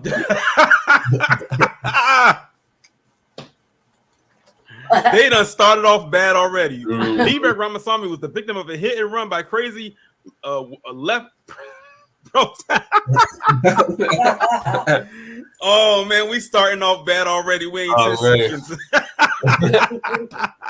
They ain't waste no time. Oh man. Woo! And I think this is probably the longer video of all three videos that I'm showing y'all right now. Vivek was campaigning in Iowa, and he was confronted by a vulgar mob. A Honda Civic slammed into Vivek's car. Police were called, and the couple in the car fled.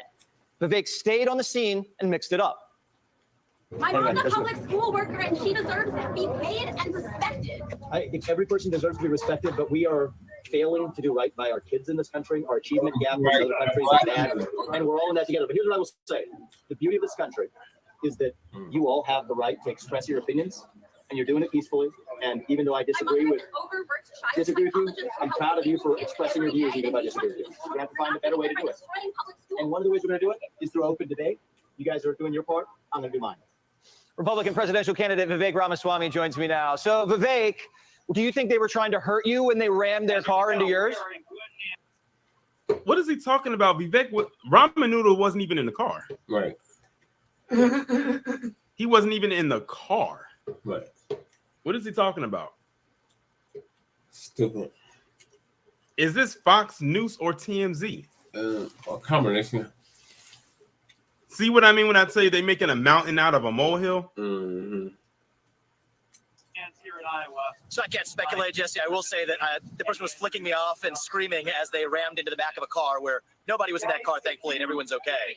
But the thing I want to say is also, Jesse, is that these were mostly actually good, peaceful protesters. People would disagree with me, but I think that peaceful protest and more dialogue is a good thing. These were a couple of fringe bad actors that resorted to, I would say, more inappropriate methods, but I don't want to let that taint our tradition of actual peaceful protest in this country. So my general policy is if protesters show up at our events, we'll have a good dialogue and let them speak. Are you saying it was a mostly peaceful protest? It's basically what He's laughing at it because he says it's just no way those type of people can possibly be peaceful. I think this is Jesse Waters. Can someone correct me if I'm wrong? It's funny he's laughing at this and talking about what's not peaceful, considering people that align with his line of thinking, as well as Ramen Noodles, ran up and did a very unpeaceful like thing on January 6, 2021.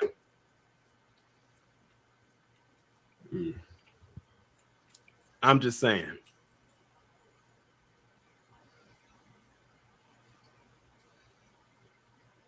Okay, just making sure. And by the way, y'all, this is the dude that replaced Tucker Carlson.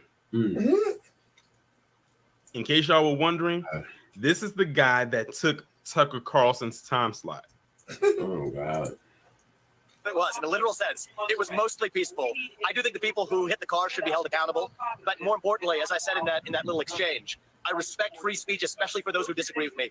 We have to be better than the other side. We will hold ourselves to that higher standard. That's how we're going to revive this country. What are these people like, these protesters? How nasty is it? I know most of these people are great people. I get that. But tell me a little bit about the crew that was a little gnarly. So you see what Jesse Waters is like really he's doing. He's painting the picture already and saying how bad they all are. Ramen Noodles is trying to throw some cover for them, but Jesse Waters is laughing it off and say there's no way you can actually believe that they're all like this. There was a lot of name calling, some profane language that I'm not going to use on this program. Mostly young people, but what I see in their eyes, Jesse, is that they're Right. Ismail gnarly. Who says gnarly anymore? What year are we in? We are in 2023. Gnarly? What is this? Early 90s, late 80s? lost. They're hungry for a cause, some cause. One is complaining about my policy on shutting down teachers' unions, another on climate change, another calling me transphobic, another opposing my position on Ukraine. So it was a diverse smattering of concerns, a lot of name calling. But what I saw is really a bunch of people who were really lost and hungry for direction. And at the point when I told them, look, I congratulate you for expressing your free speech rights, when they cut me off in responding, I said, tell me know when you're done. And then I responded. One thing I wish they would have did, if these two are gonna talk with each other, whoever is in charge of the switchboard, I would need them to take off this clip of Ramen Noodles going back and forth with this woman, because, or at least mute it, because they have this literally playing in the background and it's playing over them. Like, how unprofessional is that? Yeah. To them. What I saw was a softening, and I have hope that young people in this country, many of whom think they hate this country, they don't really hate this country. I think they're just lost in search of purpose and meaning. And it is our job as leaders, not just to vilify those young people who hit the car should be held accountable, but more importantly, to give them direction for where we're leading this country. And so I'm trying to lead by example. We can't just preach about free speech. We'll respect their rights to protest. But I hope that also results in more people in this country hearing my message, You're the right. pro-American message. You're so right about them this campaign. starving for a cause, like their parents had maybe in the Vietnam era or the civil rights era. They don't have it. Oh God. Jesse, why the hell did you mention the civil rights era when there's not one black person there? Right. See what I mean? He had to bring black people into it when there's not one black person remotely near where this situation happened. Right. He said they're trying to relive what their parents went through during the hippie era and the civil rights era. There's not one black person there. Right. He found a way to drag black people into it. Mm-hmm. But that goes right into the point that I'm going to make a little bit later after I play the next video. Anything like that. So they just have ridiculous things that they protest. But when you do talk to them, you're right. And you humanize yourself and they kind of relax. You can move forward. And hopefully that happens. Hopefully you just file an insurance claim, Vivek, and we can straighten that all out. We saw a little bit of that tonight, Jesse, but you're right. You hit the nail on the head. It's when they run out of causes to actually protest. Iowa, I love them, and good luck out there. Yeah. Just make sure, making sure your seatbelt is fastened. family. Whatever, Jesse. You and the person you were interviewing are so corny. Right. What it also sounds like to me is that he didn't, like Jesse Waters is a little upset that he didn't get out of Vivek out of Ramen Noodles what he wanted him to say. And we know what he wanted him to say. Like, honestly. So Plus, what the fuck more can we say? What more can you say about this video? I personally don't give a fuck what happens. So, you went to the car. You just. Oh, yeah. But yeah, that's your replacement, y'all. Just throwing that out there. So that takes care of that news clip right there. Now, this clip right here is actually going to show Ramen Noodles actually engaging with the people. Okay. Which ends up leading it up to what we saw in the previous clip. So this is I think this might be the whole thing right here. It's about let me lower down the speed a little bit. It's 3 minutes and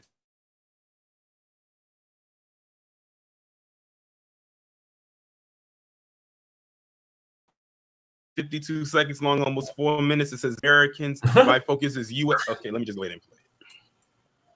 And then they just misplaced people from Russia to go to Donbass region because we have steel plants.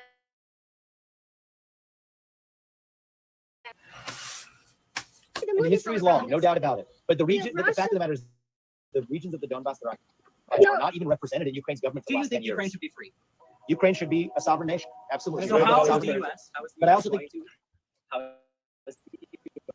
negotiate. Let me just tell y'all right now that what you're hearing is a bunch of PC problems. It has nothing to do with us, but because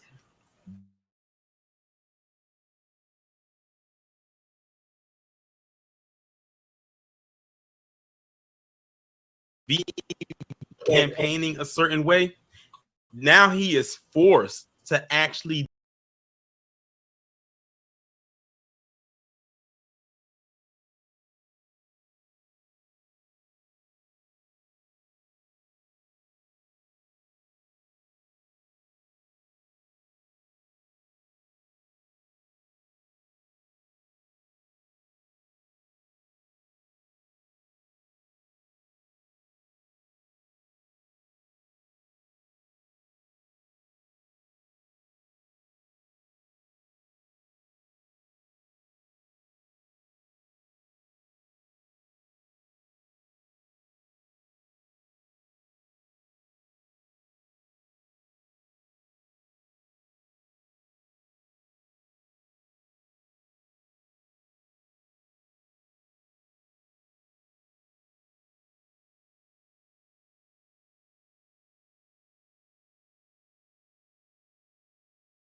Okay, I thought it was going to have a little bit more to it than that. I didn't know it was going to go into the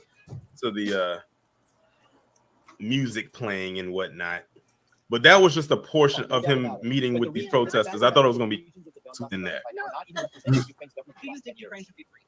Ukraine should be a sovereign nation. Absolutely. So how is the U.S.? But I also think Gilbert Thomas says, "Why should we be concerned about Ukraine?" That's what I was saying, Gilbert. We aren't. They are. We aren't. They are. And now he's been thrown to the wolves. See, the thing is with people like Ramen Noodles is he's a one-trick pony. He thinks he can go and do his anti-blackness shtick with everybody and everyone's just going to hop right onto it. But as you can see with this crowd, they could care less about that. That is not their concern.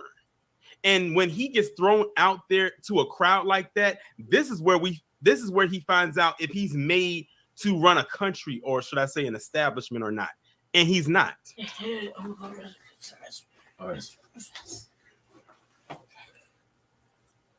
For all we know, these people most likely don't even give a damn about reparations. Yes. Most of them probably don't even know what it's about. It is what it is. This is a small town and a majority white state. You think they care about reparations?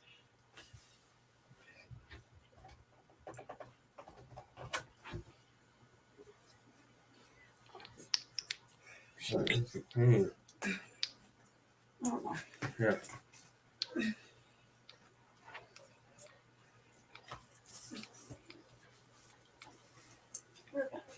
Right. Like I said, the point is, can he deal with their issues? The question is, or the answer to that question is no.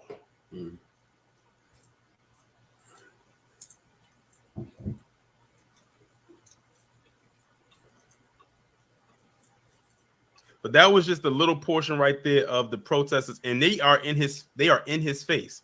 Now, before I show y'all the last thing, let me tell you another reason why I'm doing this Triple P.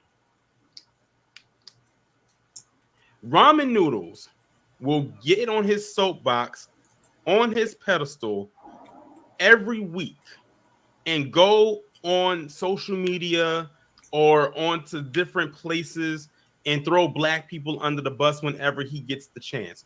We have talked about it several times. Myself, Harvey over at Your World, Black Light Revelations, Lisa Cabrera, and especially Kid Gravity.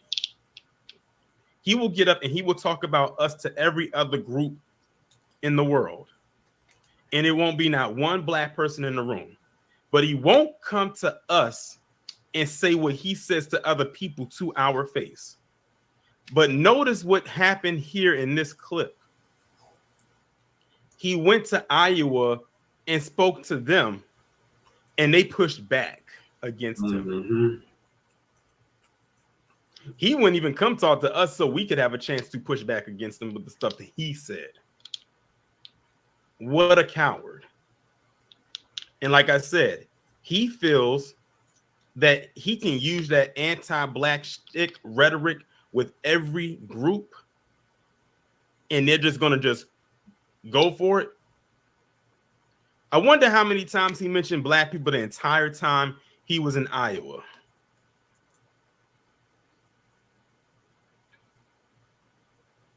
Exactly, attuned that he tried it in a small town, and as you can see, that was an epic fail. Yeah.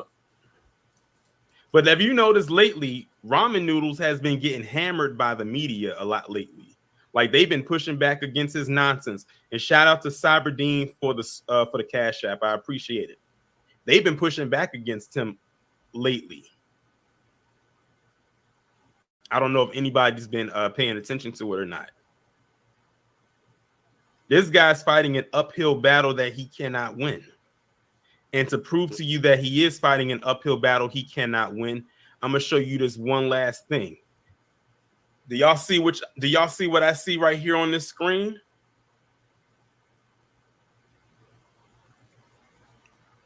This is the 2024 Republican primary poll results so far. The last update came last week. These are the numbers so far. In order: Donald Trump, 61%. Ron DeSnowflake, 13%. Nikki Haley, 7%. Ramen Noodles, 7%.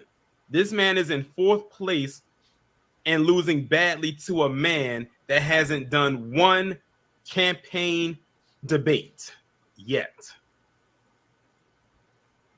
Does he actually think he will win?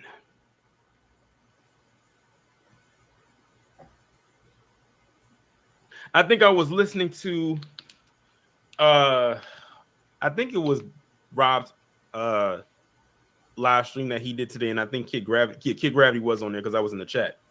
They said they don't mind the MAGA nonsense that comes out of Ramen Noodles' mouth. They just mind that it comes from him. Because most of the stuff that he's already said, they've already said it. But they're just using him as a, I guess you can see, as a show pony. Like, look at these numbers. 45 has 61% of the support and hasn't done one debate yet.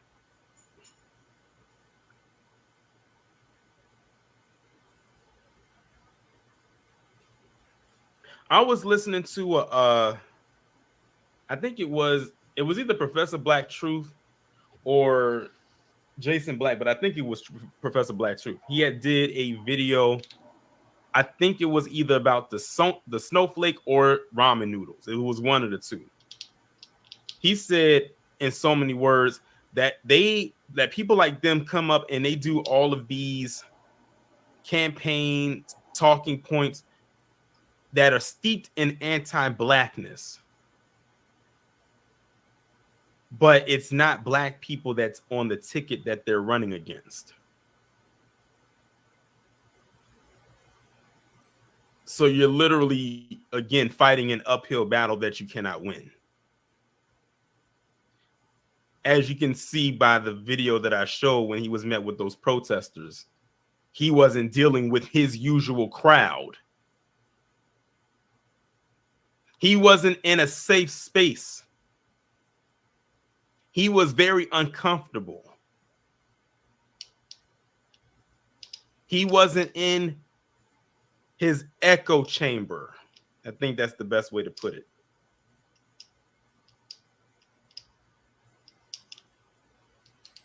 See, anybody can get up there and say anything anti-blackness. That's surface level stuff. But when you get to the core of everything, are you going to be able to handle that heat? And then when it came out, about his dad technically not being an American citizen, I talked about that a couple weeks ago because he couldn't get dual citizenship.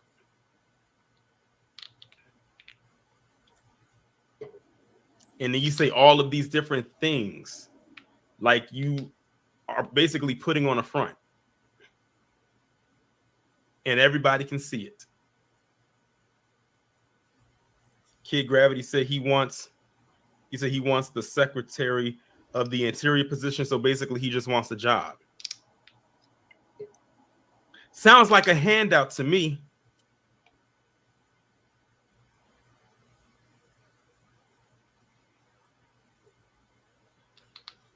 But I would like to know, though, like, where are all the people that support ramen noodles? Where are they at to talk about this?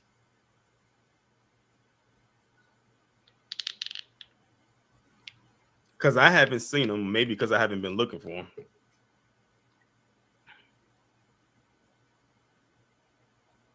And now that it's pretty much been exposed that he's an anchor baby, how much more support do you think he will get without them? And by them, I'm talking about his supporters looking like hypocrites. Unless, of course, they don't mind. And shout out to JJoe4040 for the $1.49 super sticker. I greatly appreciate it. Kid Gravity said they went back to MAGA. And like Kid Gravity said, November 5th, 2024 is going to be a very interesting day indeed. It's going to be a lot, and I do mean a lot, of wake-up calls to be handed around. It might be one big triple P-a-thon. Y'all know how I did the bed bucket-thon a couple weeks ago? It might be one of those come November 5th, 2024. And if it comes to it, I'm going to have the whole day free. There's going to be a lot of crying faces out there, a lot of leaking eyes, and I'm not talking about tears of joy. Congrats, I'm cussing everybody out on November 5th. One of the best things I could have did this year was become unaffiliated. Mm-hmm.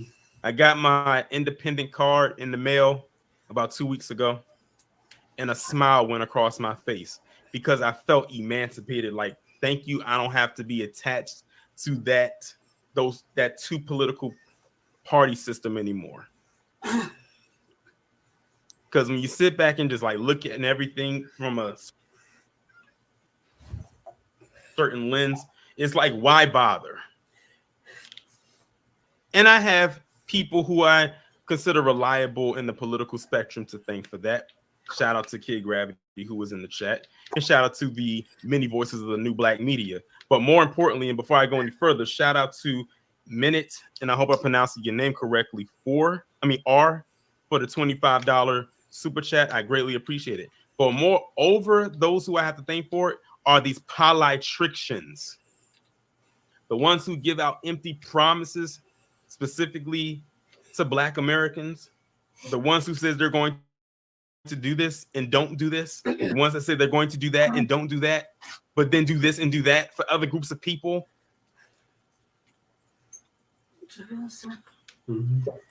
How long is this one? Like, where's it going? Not that long. Still on the fucking same thing? Yep. Where does it have it at? On Apple. What did we start the computer? Trump, right? No, why? I was gonna wait until my live stream on Friday to show this. That's out the studio, yeah. But you know what? There's no time like the present.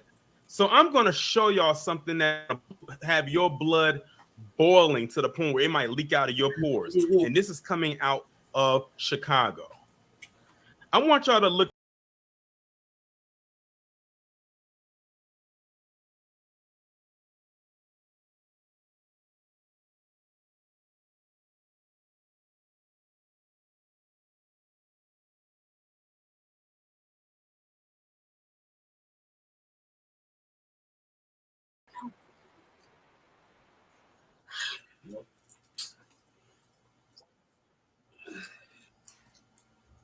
Downtown Chicago that's been infested with a bunch of Venezuelans.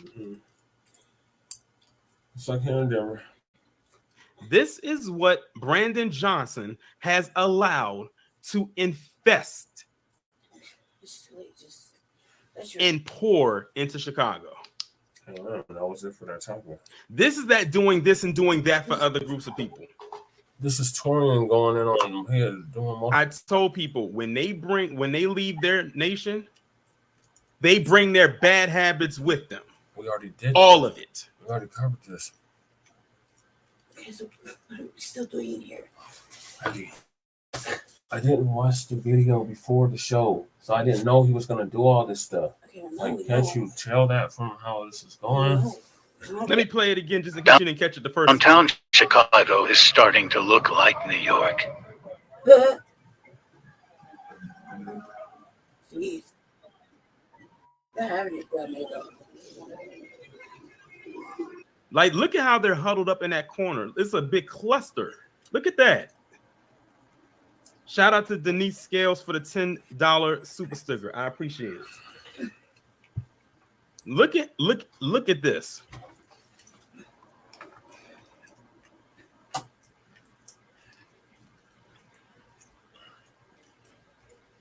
Shout out to Mike C for the $4.99 super chat. I greatly appreciate it.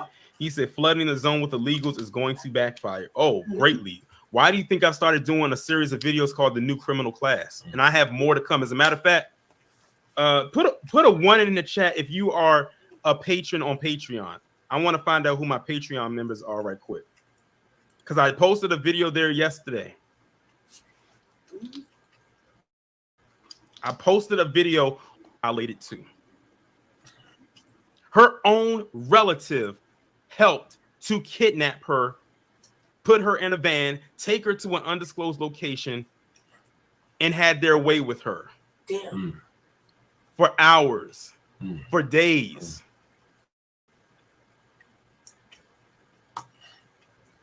It was a group of like 5 of them. Damn. Some of them Asians. Subscribe to the Patreon if you want more details. That's all I can tell you on here. Oh, this was horrible. Because it's actually way more than that. I just gave you the surface. It's the latest video I posted, by the way.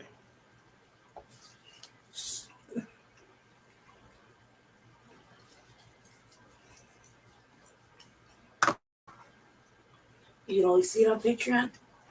That's who they're letting in. Keep in mind, they keep saying we're sending over men, women, and children. We're sending families. Those 5 men, those men that was involved with what I just told you, they didn't come over with no families. They came over by themselves. Want to claim they're coming over here to work? What W-2 are they filling out? Right. Where that's in the job description. What, like,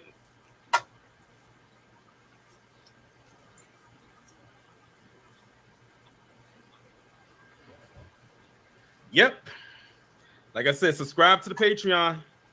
I'm telling you, that's where those heavy hitting videos are at that are too extreme to put on here. I just gave you the safe summary of that video that's about over 10 minutes long.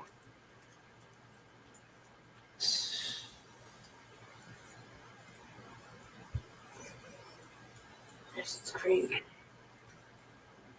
Fauna Faces, did I do the video about the girl whose mama left? Yes, I actually talked. You know what? When I looked at that story, I actually talked about it a while ago when it first happened.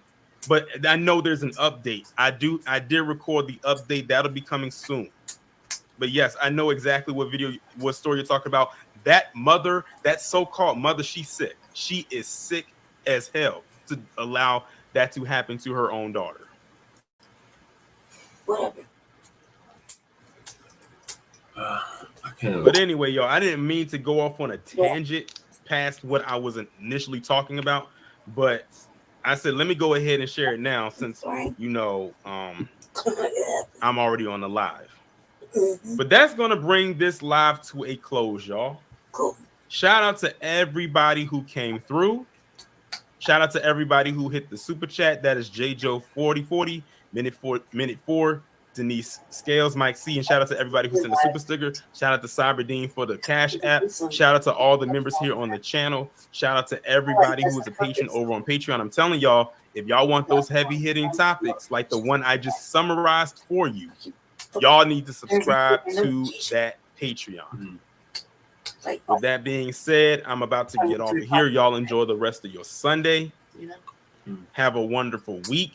We'll be back on here tomorrow with the one video a day. It'll be uploaded at 10 a.m. Eastern Standard Time. Yeah. Be safe and be one. Be one. Thank you, Brother Twine. Thank you, Torian.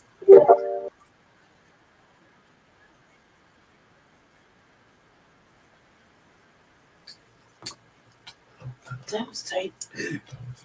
Jesus. That's for Noodles. And that's what Larry Elders from. Good. So to hell with you, bad salami, ramen noodles. Mm-hmm. You getting your wake up call as well.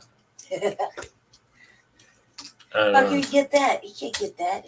No, he's technically black from India. What? He's getting his I don't know. He's getting his Indian wake up call. His Brahmin wake up call. Brahmin is upper class. Tethered baby, anchored baby, fucking wake up call. He's not getting a Dravidian wake up call. Brahmin wake up call. That's upper class. Untouchable wake up call. He's not getting that though. But I guess that'll be the equivalent to that.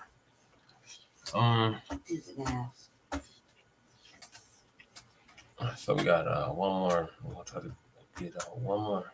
And that is Larry Elders. So I guess Larry Elders went on this podcast called Higher Learning and got wrecked. I mean, whoever he was talking to ripped him a new one. So we're gonna dive into that if we can.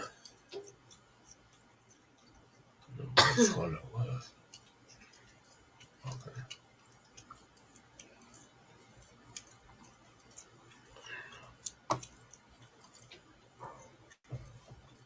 This is also from Torn. Torn been on a roll. What's going on, everybody? If you're seeing this page, that means the official Torian Rain Reloaded merch store is now available. To get access to the store, make sure you go ahead and click the store tab on my YouTube channel. From there, you will be able to see all the merch that is available. We have mugs, shirts, hoodies, joggers, and so much more to come. All original designs made by yours truly, Torian Rain Reloaded. Now go ahead and get your merch today, and you can feel nothing in style. You're talking about that there's this epidemic in the Black community of fatherlessness. What have you done to combat fatherlessness in the Black community? Okay, so you're accepting that we have an issue with fatherlessness in the Black community. You're accepting that, I assume. I'm not. You said that. I didn't think so. So you're not accepting it, and you're asking me, what am I doing about something that you don't accept? No, you're my my question is clear as day. Is that have you not done anything to combat fatherlessness? You just now acknowledged, in your opinion, that what I just now said isn't even a problem. Larry, please answer. What have you done to combat fatherlessness? I'm waiting for Rachel to answer my question. Then I'll respond. I've already answered that question. So you want me to respond to a problem? To answer what Larry, it's your campaign, Larry. Larry, this is your campaign. Your campaign is about fatherlessness. I'm giving you the floor to talk about how you have combat fatherlessness because you say it is such an issue in this country, and you don't want to answer the question. I'm happy to answer the question, provided that you acknowledge that there is a problem. Larry, get the fuck out of here. Trust me when I tell you that was hard for me to listen to the second time around. And trust me, this was the second time listening to this up until, Rachel Lindsay and Van Lathan checked them. Now, to give you some context about what was going on, that was Larry Elder appearing on the Higher Learning podcast, which is hosted by Van Lathan, who is a stand-up comedian, and Rachel Lindsay, who, if y'all remember, she was considered the first Black bachelorette, and now she's doing this podcast with Van Lathan as as a duo. And let me just tell you right now, I'm actually subscribed to their Higher Learning podcast. I really actually enjoy it. It's pretty entertaining. And they talk about some serious issues as well. Throw a little comedy in there as well. And let me tell you, all the times that I have listened to that podcast, I have never heard Rachel get out of character like that before. She's always been a more calm, mellow character, like person. She kind of bounces off of Van. That's how you develop chemistry when it comes to doing podcasts. If it's not a solo podcast, if you're doing it with more than one person, they pretty much have good chemistry. But that day, whenever this was done, which I'm assuming was recent, considering the political climate that it's in right now, I've never seen her get out of character like that before. And they've had guests on in the past, but I've never seen her raise her voice like that. So it kind of caught me off guard. And one thing I've always told people, if you take a person who's usually calm and mellow and you make them get out of their element, out of their comfort zone, and that means it's something you've done. Because if they're comfortable around a good 90+% other people, and you're that 1% person that takes them out of that zone, then it's something that you did. But I just wanted to throw that out there. So as you can see, they had Larry Elder on there as a guest. And this is exactly why I couldn't talk to someone like a Larry Elder. I can only speak about them, and from a distance at that, because I probably would have had the same reaction Rachel would have. And good thing that they were not in the same studio with each other when this was going on. As you can see, this was via webcam. So who knows what would have been like if they was inside of the studio with each other. But he was on there talking about his campaign, whatever you want to call that. And if y'all saw my live stream that I did about the 3 bozo breakdown, Larry Elder was the last person I talked about. If you saw that, the talking point that Larry Elder was giving in that clip you just heard from their podcast is the same talking point he was giving when he was doing that interview on Breitbart about the quote unquote fatherlessness in America, which we all know he was talking about Black fathers, even though you could pull up a lot of stats to say that Black fathers are the most involved fathers in the world, or in America at least. And I was wondering to myself, where did this talking point come from? What was the backstory there? And then Kid Gravity has sent me an article that Larry Elder had wrote, I think back in 2021, where he's talking about the relationship he had with his father, which was not the best relationship. And then Rob from Blacklight Revelations had broke it down in the comment section for the playback. And he was breaking down each person I was talking about, because I was talking about Brandon Tatum, Jason Whitlock, and Larry Elder. And the breakdown for it with Larry Elder is that this guy just clearly has daddy issues. Like he probably sees a lot of other people who have fathers in the home, or maybe they don't have a father, whatever the case may be, and he's projecting. They all projected, to be honest, but that was his issue. And basically, Rachel and Van were both questioning Larry Elder that one simple thing, since that's what he's running his campaign on. What are you going to do to combat fatherlessness in America? And just like I knew Larry Elder was going to do, he was going to deflect and not answer the question, because he's doing the same thing that a lot of these other politicians do. They will say one thing, and then when they're questioned on the policy that they're running on, they will spin the block and go a roundabout way and try to throw it back onto the people that ask the question without answering the question themselves. And I'm gonna answer it for you right here. To answer the question that Lindsay had for Larry and Van as well, about what he's going to do to combat fatherlessness, not a damn thing. Larry Elder is not going to do a damn thing to combat the thing that he is complaining about. It's only a talking point brought up because it's a talking point he never came up with. Like I said in my live stream, he's brought this talking point up, but it's not his original talking point. We've heard that talking point from other people. And guess what? The same people that brought that talking point up, they don't have the answer either, and neither does he. Shock and surprise? I think not. Right. But listen to who he gets his talking points from. The same people whose ass he kisses every single day. That Fox News crowd. That's why you see right there on the title of the thumbnail is the Fox News talking point does not work on everybody. It's like the Jedi mind trick. It does not work on everybody, and it didn't work on them. And then on top of that, what took Rachel out of her element is what I find as something that is a pet peeve of mine.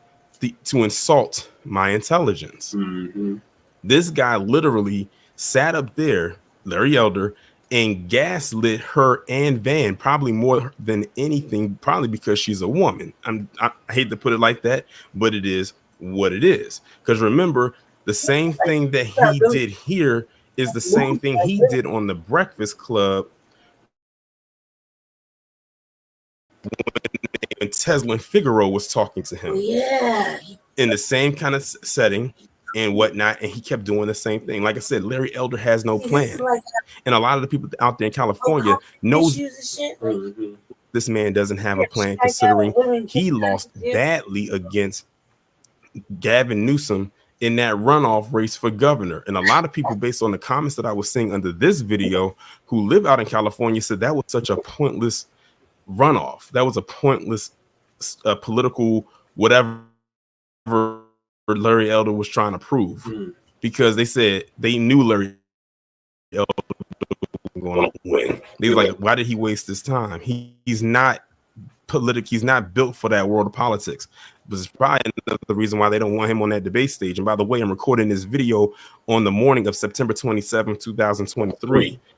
By the time this video goes up, the second RNC debate that Larry Elder still isn't invited to, no matter how hard he tried,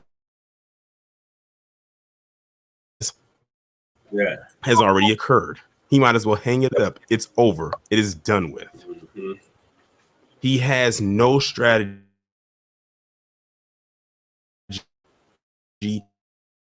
He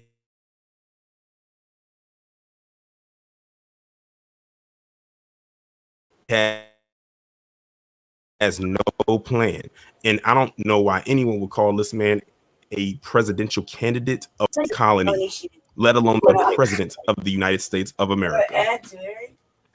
And neither would many other people. You see what he did right here. Now, Larry, here's the thing. The way that you danced around this question right here, that's just a warm-up of what it would have been like if you was to end up on that debate stage, because they're going to ask you more about than just your campaign of fatherlessness and how to combat it. And I can only imagine what kind of scheme he would have in mind. Some of this money, you usually Bad it.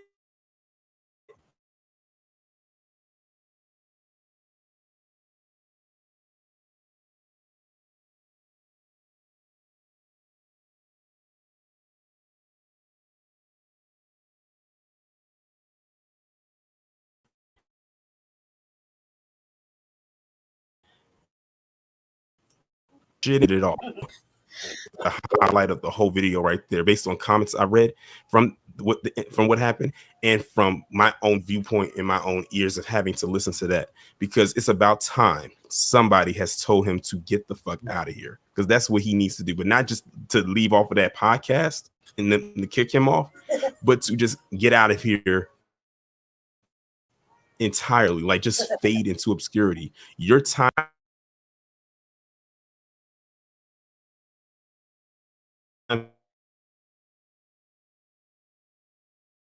has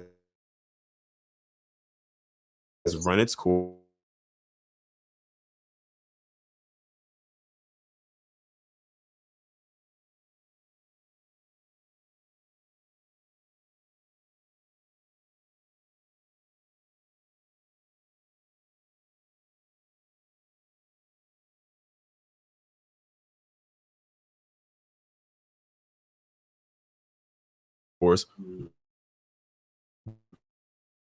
Way too long.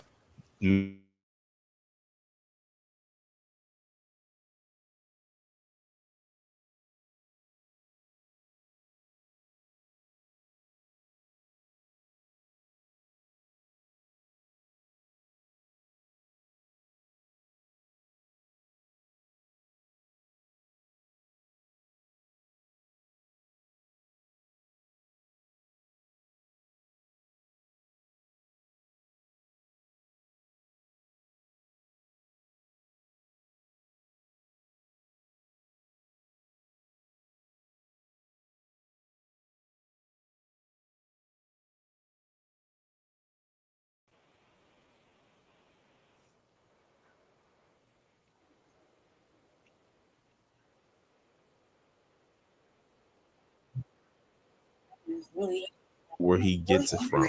That's why he doesn't know how to respond to the question of how do you plan to combat fatherlessness, even though that's the campaign you're running on. He doesn't know because he doesn't have a plan. It's just a talking point for him. Well, if this is going to be a talking point, just let it be a talking point. Don't try to run for president on that, because there's nothing there. And besides, how does that actually push like everything forward? Remember all the stuff that he said, but we ain't gonna go through all of that because we'll be here for like another 10 minutes. And I'm not trying to be on it for another 10 minutes. I think I pretty much up until this point have everything that I have to say as it pertains to this. But the unfortunate part is I have a feeling this isn't going to be the last time I talk about Larry, not my elder. It's over.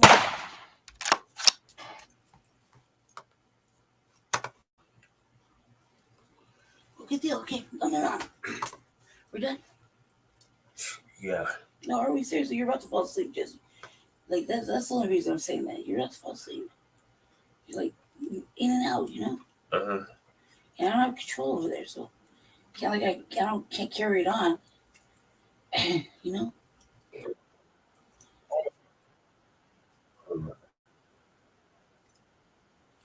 Whoa. Adam. Oh Lord. Sucks. Definitely don't listen to over there either. That Spider Lock was on there earlier.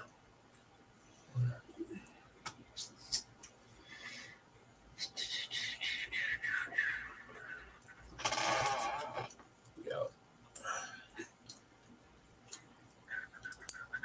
It's too much fast Reeves. We're not gonna be able to get to it. Huh? The next topic. All right, so do you have anything to say about this? Nope. Fuck Larry Elders. Yeah. Like, what is he? You can't even see him debate. Plus, he can't even do the interview without getting mad and not answer questions. And apparently, he got some fucking problem with women talking to him. You know what I mean? Like, he's got issues. He's not really answering questions that really, he brought up.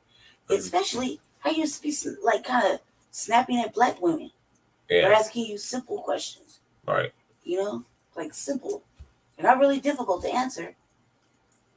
And then you turn around and you lash out. Like, it's kind of like petty and immature, Yeah. So, no, once they wouldn't let him debate the first time, and he tried to sue him, that shit was like negative, like a brick, you know what I mean? And then the last time he couldn't even get on. It's like, what is the point? What are you doing? Because you're not running.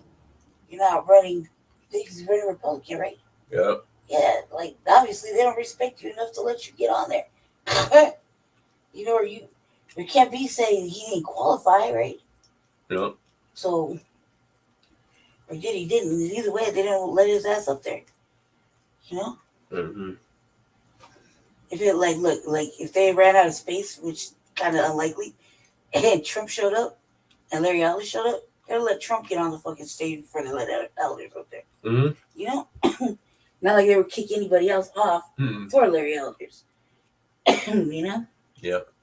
Like there's at least 2 people that could have got kicked off. But Larry Elders weren't really, I don't know. It's not somebody I would listen to just in general. Just get past everything he talks about. Yeah. This is moody, I don't know, moody, I guess. That's all I had to say. Easily upset.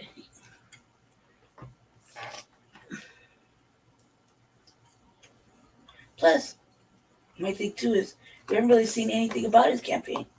Mm-mm. So all this outrage that he has is kind of like his fault. Yeah.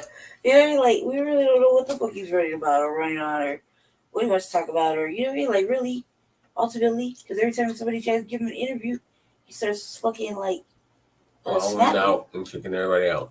Yeah. So really, we don't fucking know. It's not like you can look at it. Like, does he even have a website? Questions, Mm-hmm.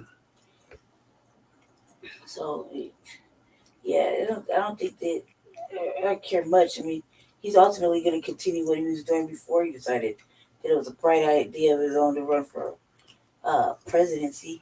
Mm. Try something that you can actually be attainably get. That's kind of crazy. Especially when you can't control yourself. Okay. Go ahead, Jesse. I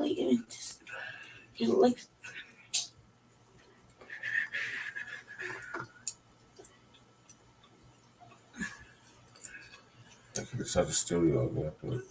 No. Okay. I know. Well, Lady Chick keeps alluding to, I am dozing off.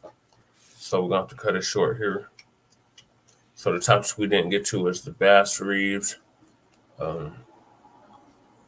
Black Icon and Black Media Hands, Jada still making her marriage into gossip, and Unhoused Neighbor News and Unhoused Neighbor You Sweets. said we're not going to do those at all. So we will see y'all for part 3. And Unhoused Neighbor News, right? Yes, that was what I just said. Yep. Yeah. What time do you think, Jesse? I don't know. I guess we got Shabaka's Black Experience Enhanced tomorrow. You can do it during the day. Not today. I mean, yeah, today during the day. I don't know. I got a meeting at 11 o'clock. I got to leave. I got to go home. Well, yeah, they're just talking about it right now so that people can have an understanding. So I don't know. It'll be sometime tomorrow or today. It's today now. It's almost 3 o'clock in the morning now. See? Thank you, family, for staying with us and watching and learning all the stuff that happened from the last episodes of Frontline Black News. Thank you for staying in tune. We appreciate it much. Check out the latest episode of RVA. It's out there. And there's yesterday's Frontline Black News or the day before. I don't understand Spanish. But anyway, there's the one prior to this one. Check that out. Part 1. And Shabaka's Black Experience tomorrow. Definitely check that out. Yeah, we were discussing this month's current events. Yep. And thank you. And we'll talk to you tomorrow. Stay Yeah. black, stay dangerous. Yes, thank you, Lady Che. In the meantime, make sure y'all like and subscribe to all our platforms. Frontline Black News, The Revolutionary Agenda, Shabaka's Black Experience Enhanced, and The Arena Uncensored. Yeah. The Arena Censored MD 2020, Politics for Blacks, and Shabaka's Black Experience Enhanced. Yep. Well, we'll see y'all in part 3. Peace.